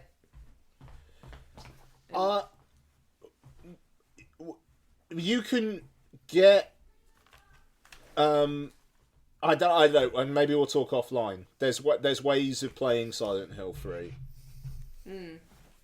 It's not that remaster they did, because that's apparently very poor. It is awful. Yeah, no, there's other ways. Oh, interesting. Okay, we'll talk. Yeah. So Silent Hill Transmission, very exciting. And then off of your recommendation last time, Mark downloaded the DLC for Resident Evil Village, and I played the Shadows of Rose. Here we go. Yeah, so it picks up after Village, obviously significantly after Village, because she's like 16 years old, but before the cutscene at the end of Village. So she's kind of, Rose has grown up, she's got these powers, she thinks they make her a freak, and she wants to get rid of them. So Kay, who is one of Chris Redfield's team that's been like looking after her since the events of Village, is like, oh my god, we've got this like sample left of the mutamycete that is being left, that we've been studying, and we think that you can, because it holds all the memories of people that die around it, we think that you can maybe travel into its consciousness, and maybe you could pick up this crystal which will help you get rid of your powers, blah blah blah blah blah. And she's like, oh my god, yeah, that sounds like a super sick idea. And then she goes into the consciousness of the fungus, basically. And so what you do is you essentially revisit locations from the main game as Rose. And there's different baddies, and it is less combat based than Villages, but there is still some combat in there. One thing that is actually genuinely hilarious, though, as a little sidebar, is the fact that they've gone, oh, right, okay, so the running mechanic that we use in the game, obviously that's geared towards Ethan, and he's a guy. This is a 16-year-old girl. How do 16-year-old girls run? Oh, well, fucking like this. And it's just some weird flappy hand trotting shit that she does. It's really, really bizarre. She looks a little bit like the way that Raheem Sterling runs. No, because she doesn't stick her arse out. Not quite, but the arm thing is very similar to the Raheem Sterling thing. Yeah, it's very much like a parody of a 16-year-old girl running. And she's kind of a badass 16-year-old girl as well. Like she's been raised by these like marine trained type guys. Like it's not like she's a girly girl.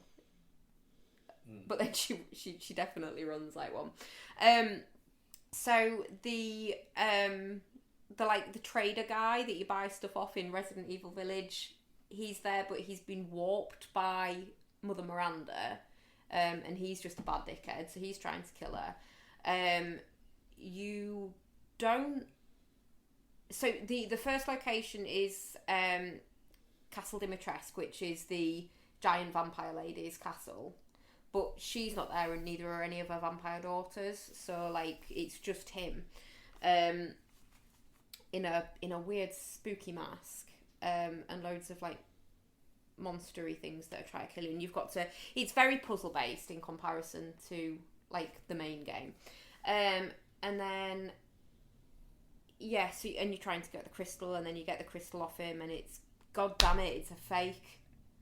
Motherfuckers. So then you have to travel further into the gosh, I can't remember what they call it now. Anyway, further into it, deeper.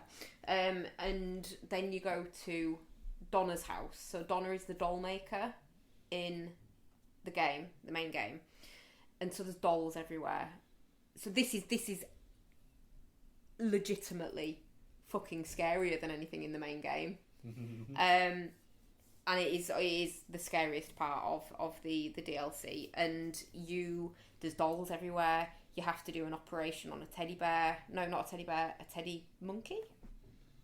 Yeah, let's go with that. And you have to like solve puzzles, and then you get to a bit, so like a big thing in a lot of these games is having to find fuses. It's a whole big thing. So you get the fuse, right? No, you have to get the breaker box key first. So you get the breaker box key and you open it, and wouldn't you know, the fuse isn't there. So you have to then go, oh my god, you have to then go and get the fuse, right? So to get the fuse, you get a secret map. That is like one of the collectible items, and so you know where the fuse is. But then there's like, so your little guide guy, which she calls him Michael because that's what he tells her to call him, and he puts like little messages in gold on walls and stuff like that. He's like, don't look away, and you're like, what does that relate to? Keep them in view. What? And then you go through a door, and then there's a mannequin with glowing eyes, and if you take your eyes off this mannequin, it runs at you, and you can hear its little fucking feet stomping, and then it runs at you. So you have to keep... Really? Yeah. You can hear the... Oh my god, yeah. You showed me a clip of it. Yes, you can hear the feet of it. It's terrifying. And then I'll send you a video later, Ian. Yeah, no, do it. I want to see it. It is, God. honestly... hang on, let me see if it's in the YouTube history, because I'll send you it. It'll just be on the chat. You carry on talking, I'll send it. Yeah, okay. So you can hear its little feet running. And then it's because it's really far into it, isn't it? Oh, it's quite far into it, yeah. Send it to me after. I'm intrigued. Yeah, go on. And then you turn around and it stops with its glowing eyes, and it's a mannequin. It's a mannequin that you operate on in the main game. So it's one that Ethan has to like do stuff to, which sounds really bad, to get like clues to solve his puzzle. But it's a bit fucked up because of that. So it's got like bandages on it and stuff like that, and it's a bit ratchet. So you have to basically follow this map but backwards. So you're walking backwards, keeping this mannequin in view all the time so that it can't get you. And then, but like you have to go down hallways and around corners and through doors. So every time you go through a doorway and then you can't see this mannequin anymore, the feet fucking start again, and then it like it'll like run through the door and stop, or like it'll run through the door but it'll grab the door frame as it's going through. So it's like, because you saw it, didn't you? Like it's angled through, like staring at you, poised, but it's had to stop because it's just fucking terrifying. So then you work your way around this map, and then you get your fuse, right? So obviously taking the fuse out of the fuse box that it's in makes the lights go off. So then it's dark, but then the emergency backup generator must come on or something. But then the mannequin that's been chasing you, that's been kept at bay while you've been in the room getting this fuse, bursts through the door into the room you're in and blocks the doorway. So then like you have to strategically turn around just enough so that she comes further into the room to not be in the doorway so you can get round, but not too much so that she'll get you. So then you have to like creep around her and get really, really fucking close to her. And then you go through the door and god damn it, there's another fucking one. So then you have to like back up against like a wall so you've got them both in view and then try and creep through. And as you are going back through this map area that you've gone through to get the fuse, like it ends up with like 4 or 5 of them chasing you. and every time you go around a corner you have to like back up against a safe wall so you can see if there's any new ones, and if there is you have to like try and keep them in view. And then you get back there and put the fuse in, and then the lift doesn't take you up. You've done all that. The lift crashes down, and then you're tiny, doll-sized, you might say, and having to battle through like a doll-packed area, which, if their eyes fall on you, just fucking murderize you. It is the most tense fucking gaming I've played recently. So yeah. yeah. Really. Yeah, really, really fucking good DLC. Like, I would play a full length game of it. And then it kind of says in the description for it that it closes out the Winters' story, but then the cutscene at the end is still the same cutscene at the end of the actual main game, where she's been taken away by Redfield's team. So 9 still could be Rose. So who knows? But yeah, it is genuinely a really fucking good time. But that bit in the dollmaker's house is so fucking scary. And I was playing that really late at night as well. You were in bed. I was like, oh, this is a bit creepy. I like creepy shit with dolls and stuff. I'm going to turn the light off and play it in the dark. And then the fucking mannequins with the glowing eyes popped up. I was like, absolutely fucking not. Pause. Right back on. But yeah, really, really good. Really good. Really enjoyed it. Now I feel really sad because I've got nothing to play. There's always stuff to play. Yeah. Well, Isn't there like Resident Evil 7 DLC? Yeah, I think there is. But I don't think...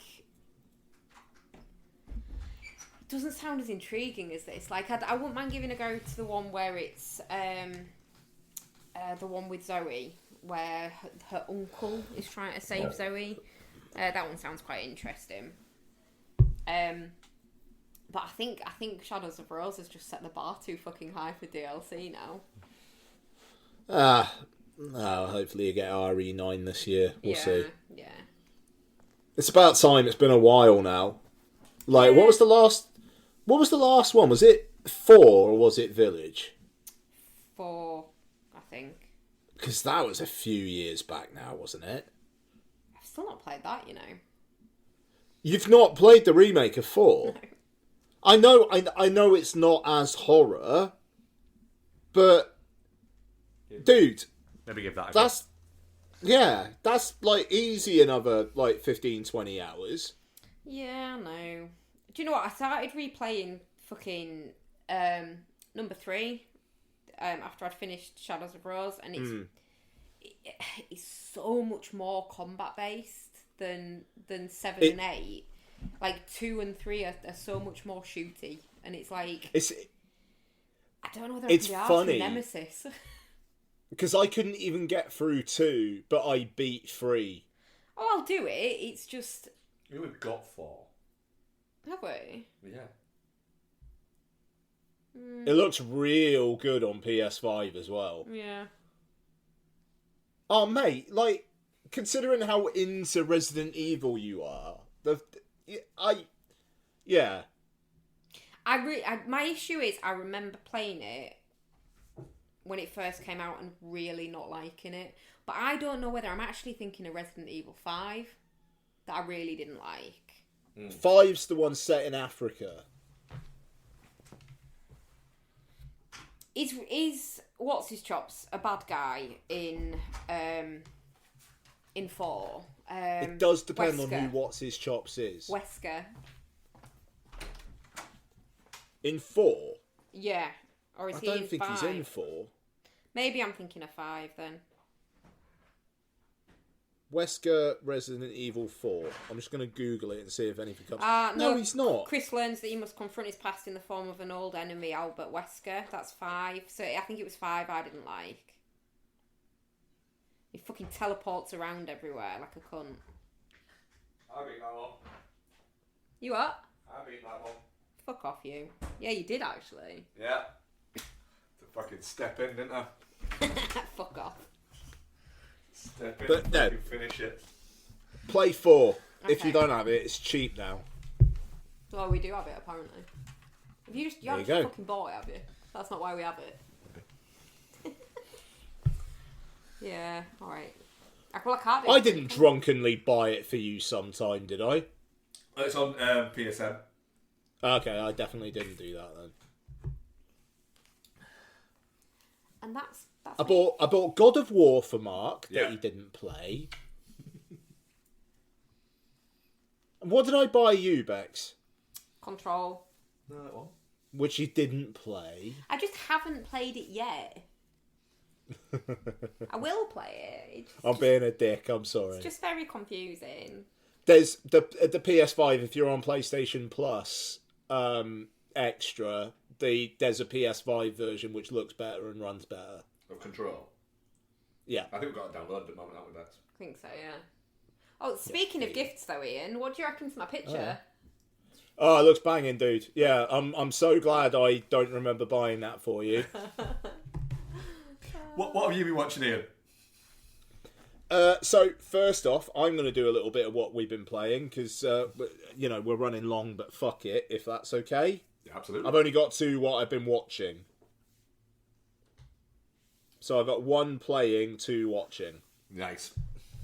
Okay, so Lottie and I have played through to completion one of the best reviewed games of the year, Split Fiction, which is the new game by Hazelight Games, who made A Way Out, which Mark and I played a few hours of and never picked up again.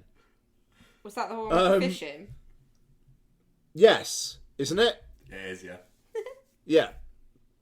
So, Split Fiction is a story of 2 writers who are invited to a tech company, and they don't know each other. One of them's quite outgoing, the other's quite reserved. And the tech company are like, we're going to put you in these pods, and we're going to take your ideas, and then you're going to get published.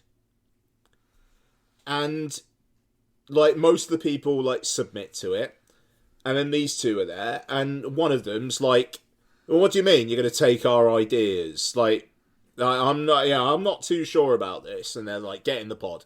No, I'm not too sure about this. Get in the pod. And then the 2 get put in the same pod thing. So then they're in basically this machine sucking out their ideas. So it's a big old thing about AI and like taking people's ideas and just manufacturing slop.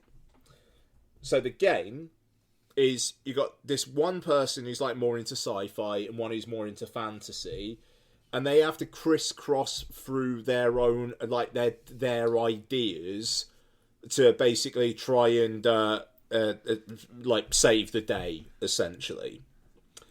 And it's co-op gameplay, which it feels great to control, and the ideas in it are brilliant. I'm going to spoil it slightly from here on in, so anyone who's interested in playing it, maybe don't listen on. Are you 2 ever going to play this? Probably not. No. Okay. This fucking video you've sent through just looks incredibly stressful, Ian. Those piranha guys do not look fun. Yeah, no, yeah, I'll talk about that. So, like, what, and through these like worlds, they encounter side stories that are then these like smaller levels. So you've got this one side story where you're playing as pigs, and like you've got rainbow fart bounce, and you're like gallivanting around and having a great time and farting and whatnot, and you're finding apples for this other pig to open doors and stuff, and it's like, yeah, tra la la la la. And then at one point, you go down a slide into what you think is a basket, but it turns out it's just this fucking, like, killing machine. And then you re-emerge as sausages. Of course. And then you're bouncing around as sausages. And then the only way to progress things is, first off, you have to go, like, on a grill. And you have to basically bounce around so you're turning yourself. And then you've got to go and get yourself in a bun. And then you got to get yourself in ketchup and mustard. And then you get eaten. And that, in Lottie's eyes, was what the fuck is going on. It blew her mind. And it was really funny to play. It was really funny to watch her and just play through the whole thing. But then, yeah, so the thing that Bex just mentioned there is the ending. It's their worlds are being melded together, and it's like the big tech guy is trying to stop them and stuff. And literally, you've got bits where it's in one world and it's okay, and then the screen's kind of like moving, but like part of it's moving, and in that bit it's not okay, but then suddenly it's not okay in the other bit you're in. And then at one point there's 4 different worlds, and it's kind of like turning on kind of like a circular thing, so every 90 degrees is like one world, and you've got to try and stay safe even though some of the worlds are not safe and some of them are, and you're jumping around all over the place. And like Becky said, it's it's super, super stressful. But it's also, when you're playing it, some of the most creative stuff. Like, there's a bit earlier on where it's one half of the screen is sci-fi, one half of the screen's fantasy. And it's like, depending, like, in one bit, there's kind of like flying machines, and then they'll fly into the other half, and then they'll turn into dragons. And it's like in one half, you're racing these like hover bikes, and in the other, you're on a broomstick. And it's like, if you like crisscross between the two halves, it's like you're just in completely different realms. And in that level as well, there's bits where you've got puzzles where one person can see the solution and the other can't, and the one has to kind of tell the other person, all right, aim at that bit, and even though it doesn't look like you're doing something, you actually are, because I can see it on my screen. And it, like, really wild, inventive stuff. Like Nightmare. A little bit, yeah, to be honest.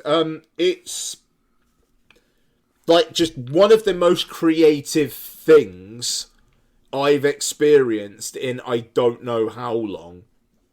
And it will probably be up there in like Game of the Year polls at the end of the year. And it's yeah, really, really, really wild stuff. It's called Split Fiction, and it's the thing I would recommend this week. Nice. Because I also watched a couple of films. So, I watched Robert Zemeckis' latest film, Here, which after basically a 1-week theatrical run, just got shit out on Amazon Prime. It was almost a jump scare when I opened Amazon Prime last week, and it was like, oh shit! Here it is. Here it is. So, this is... Oh, is that Robert... Yeah. Go on. All set from one room. Yeah. So, the camera is static. And it starts, and it's the dinosaurs. It just so happens in that exact bit, you can see the asteroid that basically killed all the dinosaurs land. That's something, isn't it? And then it's going through the ages. But then sometimes, when it's thematically resonant, it will go back all of a sudden. But the crux of it is you're in a house, and it's Paul Bettany and Kelly Riley. They have a family. One of the kids grows up into Tom Hanks, who looks like young Tom Hanks, and then grows, but has the voice of old Tom Hanks throughout the entire thing. So, well done, guys. You spent all that money on making it look like young Tom Hanks, and you didn't do anything with the voice, just like the start of Dial of Destiny. That feels like such a... I don't get why that keeps on getting forgotten. Yeah. And that feels like something you could do in Audacity. But, so, yeah, basically it's Tom Hanks growing up in this house. He gets fucking Robin Wright pregnant when she's 18, and he wants to stay in the house. She doesn't want to stay in the house. Spoilers for here. She becomes resentful, but they still have a kid, and then she leaves him, and he's sad, but it's a bit like, well, yeah, mate, to be honest, she's given you enough warnings through the time that she doesn't want to be there, and she wants a place that feels like hers. You're not giving it to her. But then also, you've got flash forwards and flashbacks. So, flash forward to 2020, and the latest people there, and they have a housekeeper. At one point, she's got a mask, but she hasn't got the mask on. And then there's another scene, she can't smell anything. And then there's another scene, they're selling the house, they've just closed the deal, and then the wife comes in crying because apparently the husband didn't hear his wife in the other room crying her eyes out. What's wrong? The maid's dead. She had COVID. Oh my God.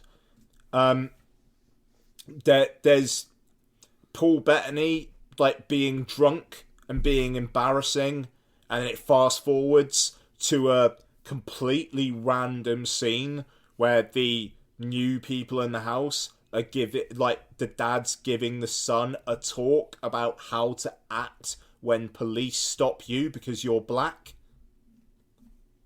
And he just gives the talk, and that's the end of the scene, and it's never referenced again. There's no context for why it was happening.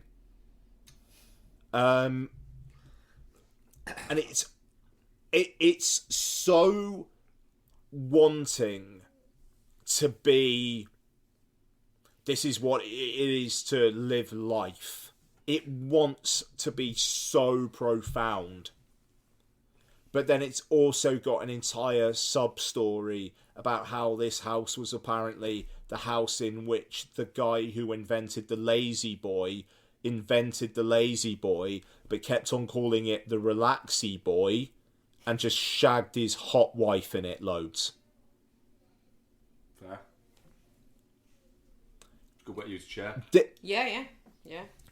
I mean, it is. The relaxy boy was having a real good time. Fuck it, yeah. I mean, he's a larger dude, and she's a philia lover bond. She's a good-looking woman. Yeah. Okay, cool. All right, great. Good for you, horny Zemeckis. Yeah. This is $50 million completely just flushed. This film, I do not get, apart from the fact it's, right, we got Tom Hanks, who hasn't actually top-lined a film successfully. A Man Called Otto did okay. Apart from that, has not top-lined a film successfully since Captain Phillips. Robin Wright, who, they were together in Forrest Gump. Well done. And it's written by the guy who did Forrest Gump. Give me $50 million. That's basically it. And it is the most twee, saccharine, thinks it's something, is absolutely nothing, bollocks. It is awful. And the fact that it is wasting so much talent is offensive. Robert Zemeckis needs to not make another film. Between this and Pinocchio, like, dude, like, Stop. you don't know, like, you don't know people anymore. You don't know what family audiences want with Pinocchio. You don't know what the audience that you hit so well with Forrest Gump and Castaway want anymore. You're getting older. You did some great stuff, and You should have stopped. tis in the way of 2004. things. Yeah. You know, I don't know. Flight was alright. Allied was okay. But also, those are the films where he's not just he's not got a hook. He's not doing, I'm going to do The Walk in 3D and have Joseph Gordon-Levitt do a fucking weird accent with a load of CG. It's not Welcome to Marwen, where I'm going to have Steve Carell and a bunch of like CG play figures. You know, it's not The Witches, where that kind of seems like a paycheck assignment, but it's also a commentary on race and Hathaway. It just stop, dude. Like, Just make you're a done. movie. Just make Romance in the Stone. Yeah, or just don't make stuff anymore. Like that. I know. Honestly, though, it's like Robert Zemeckis doesn't have anything of value to say anymore. I believe that. His time's come. His time's gone. I hope he lives another 30 years. And, you know, I wish I had his success. But for fuck's sake. And the thing is, it's the kind of thing that also, with the, like, how many hits the film industry is taking at the moment, having Here come out and do as badly as it did, it's just another fucking story of, look at this old master starring these famous people do so shit. It doesn't add anything. And I got 20 minutes in and I shut it off, and it took me a week to get back to it, and I only did it because I'm currently in between jobs. Honestly, it was that. If I had a job at the moment, I wouldn't have watched this. Which brings me to Opus. So, I saw Opus by myself at 2 o'clock on a Monday afternoon. This is the feature debut by GQ, I believe, style editor Mark Anthony Green. Oh. And, okay, so Io Edebiri plays a low-ranking person at a music magazine who is randomly given an invitation to a weekend away for a listening party for a new album by legendary and reclusive musician Moretti, played by John Malkovich. So she goes with her editor, who also had an invitation, played by Murray Bartlett, talk show host played by Juliette Lewis, and a bunch of other folks. And wouldn't you know it, it's all a bit culty and things get a bit fucked up. So it's an A24 film. It's got a score by Nile Rodgers and The Dream, I'm assuming because one of the editors of GQ knows Nile Rodgers. The music is cracking. I would listen to an album of Moretti's, and I think that Malkovich really gives it some full fucking heft with the musical stuff. The rest of it is pretty fucking boring. Io Edebiri is... I don't get why we're supposed to like her character, and by the end it's... I don't get why we're supposed to appreciate what... the end of her arc, it's a bit. Yeah, okay, cool. Would have been nice if I actually got on board with her, but maybe I would have felt something. It's just, it's the menu. It's a little bit of Get Out, and it's just, yeah, none of it hits. I'm gonna go out on a limb with Io Edebiri and say, it's okay, people. You can like the bear and accept that she's shit. She's in the new. Shit. She's in the new Luca Guadagnino, and I think that's going to be a massive test. I must admit, anything I've seen her in, I've always really struggled with her.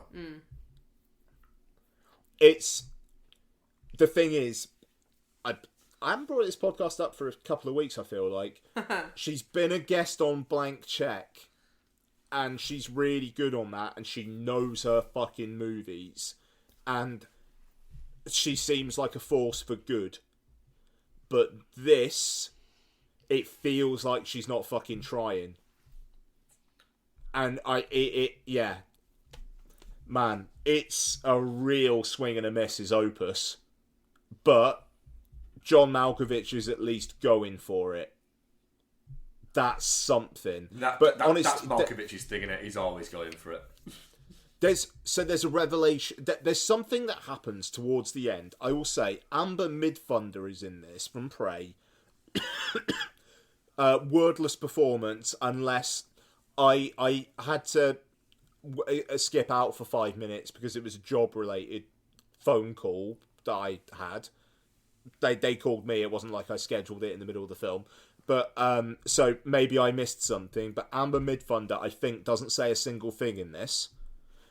There is a moment in a scene where she is pulling something and is making a face like, that's heavy. And it's like, oh, okay, so that's yeah, fine. All right.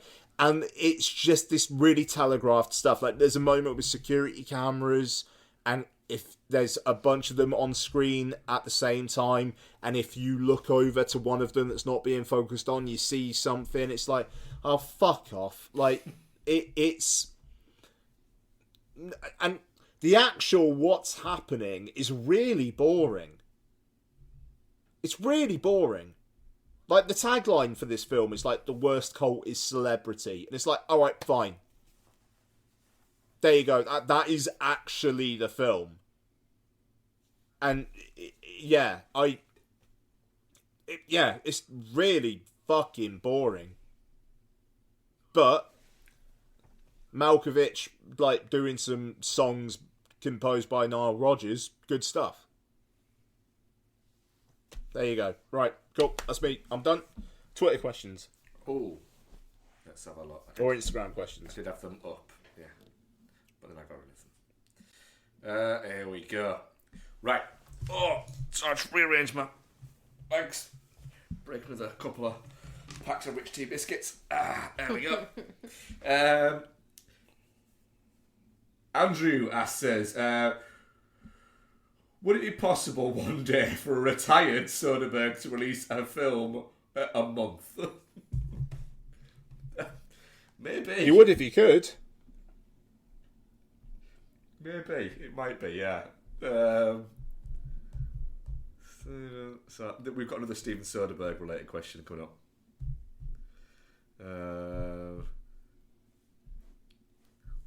So our other question is from Brad. Says, is Soderbergh the greatest working American filmmaker? I mean, no. I think so. No. He's the most working American filmmaker. For a retired guy, he makes a lot of movies. No. Right.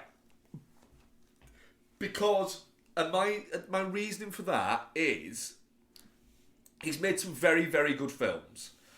But I don't think he's consistently... I don't think his meme is high enough. Nope.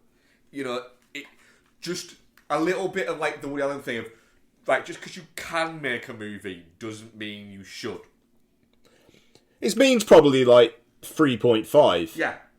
But then you've got things like, and I'm actually going to rewatch Sex as a Videotape because I've not watched it in an awful long time.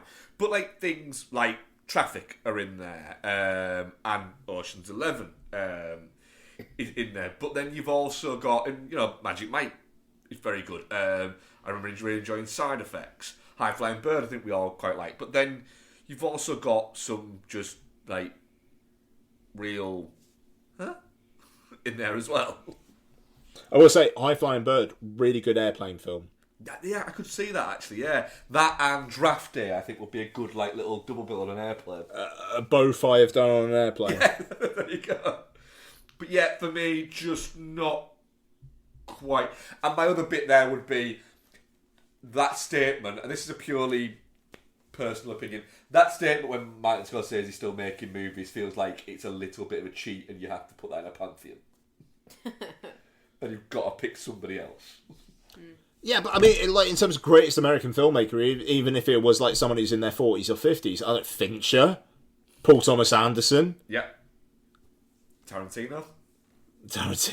Yeah. I mean, Soderbergh's actually not. He's pretty down there, and it's because to be Soderbergh, quantity over quality. He's got some fucking high highs. He's got some real mids. My feeling always that I always get from Soderbergh, I enjoy a lot of his movies.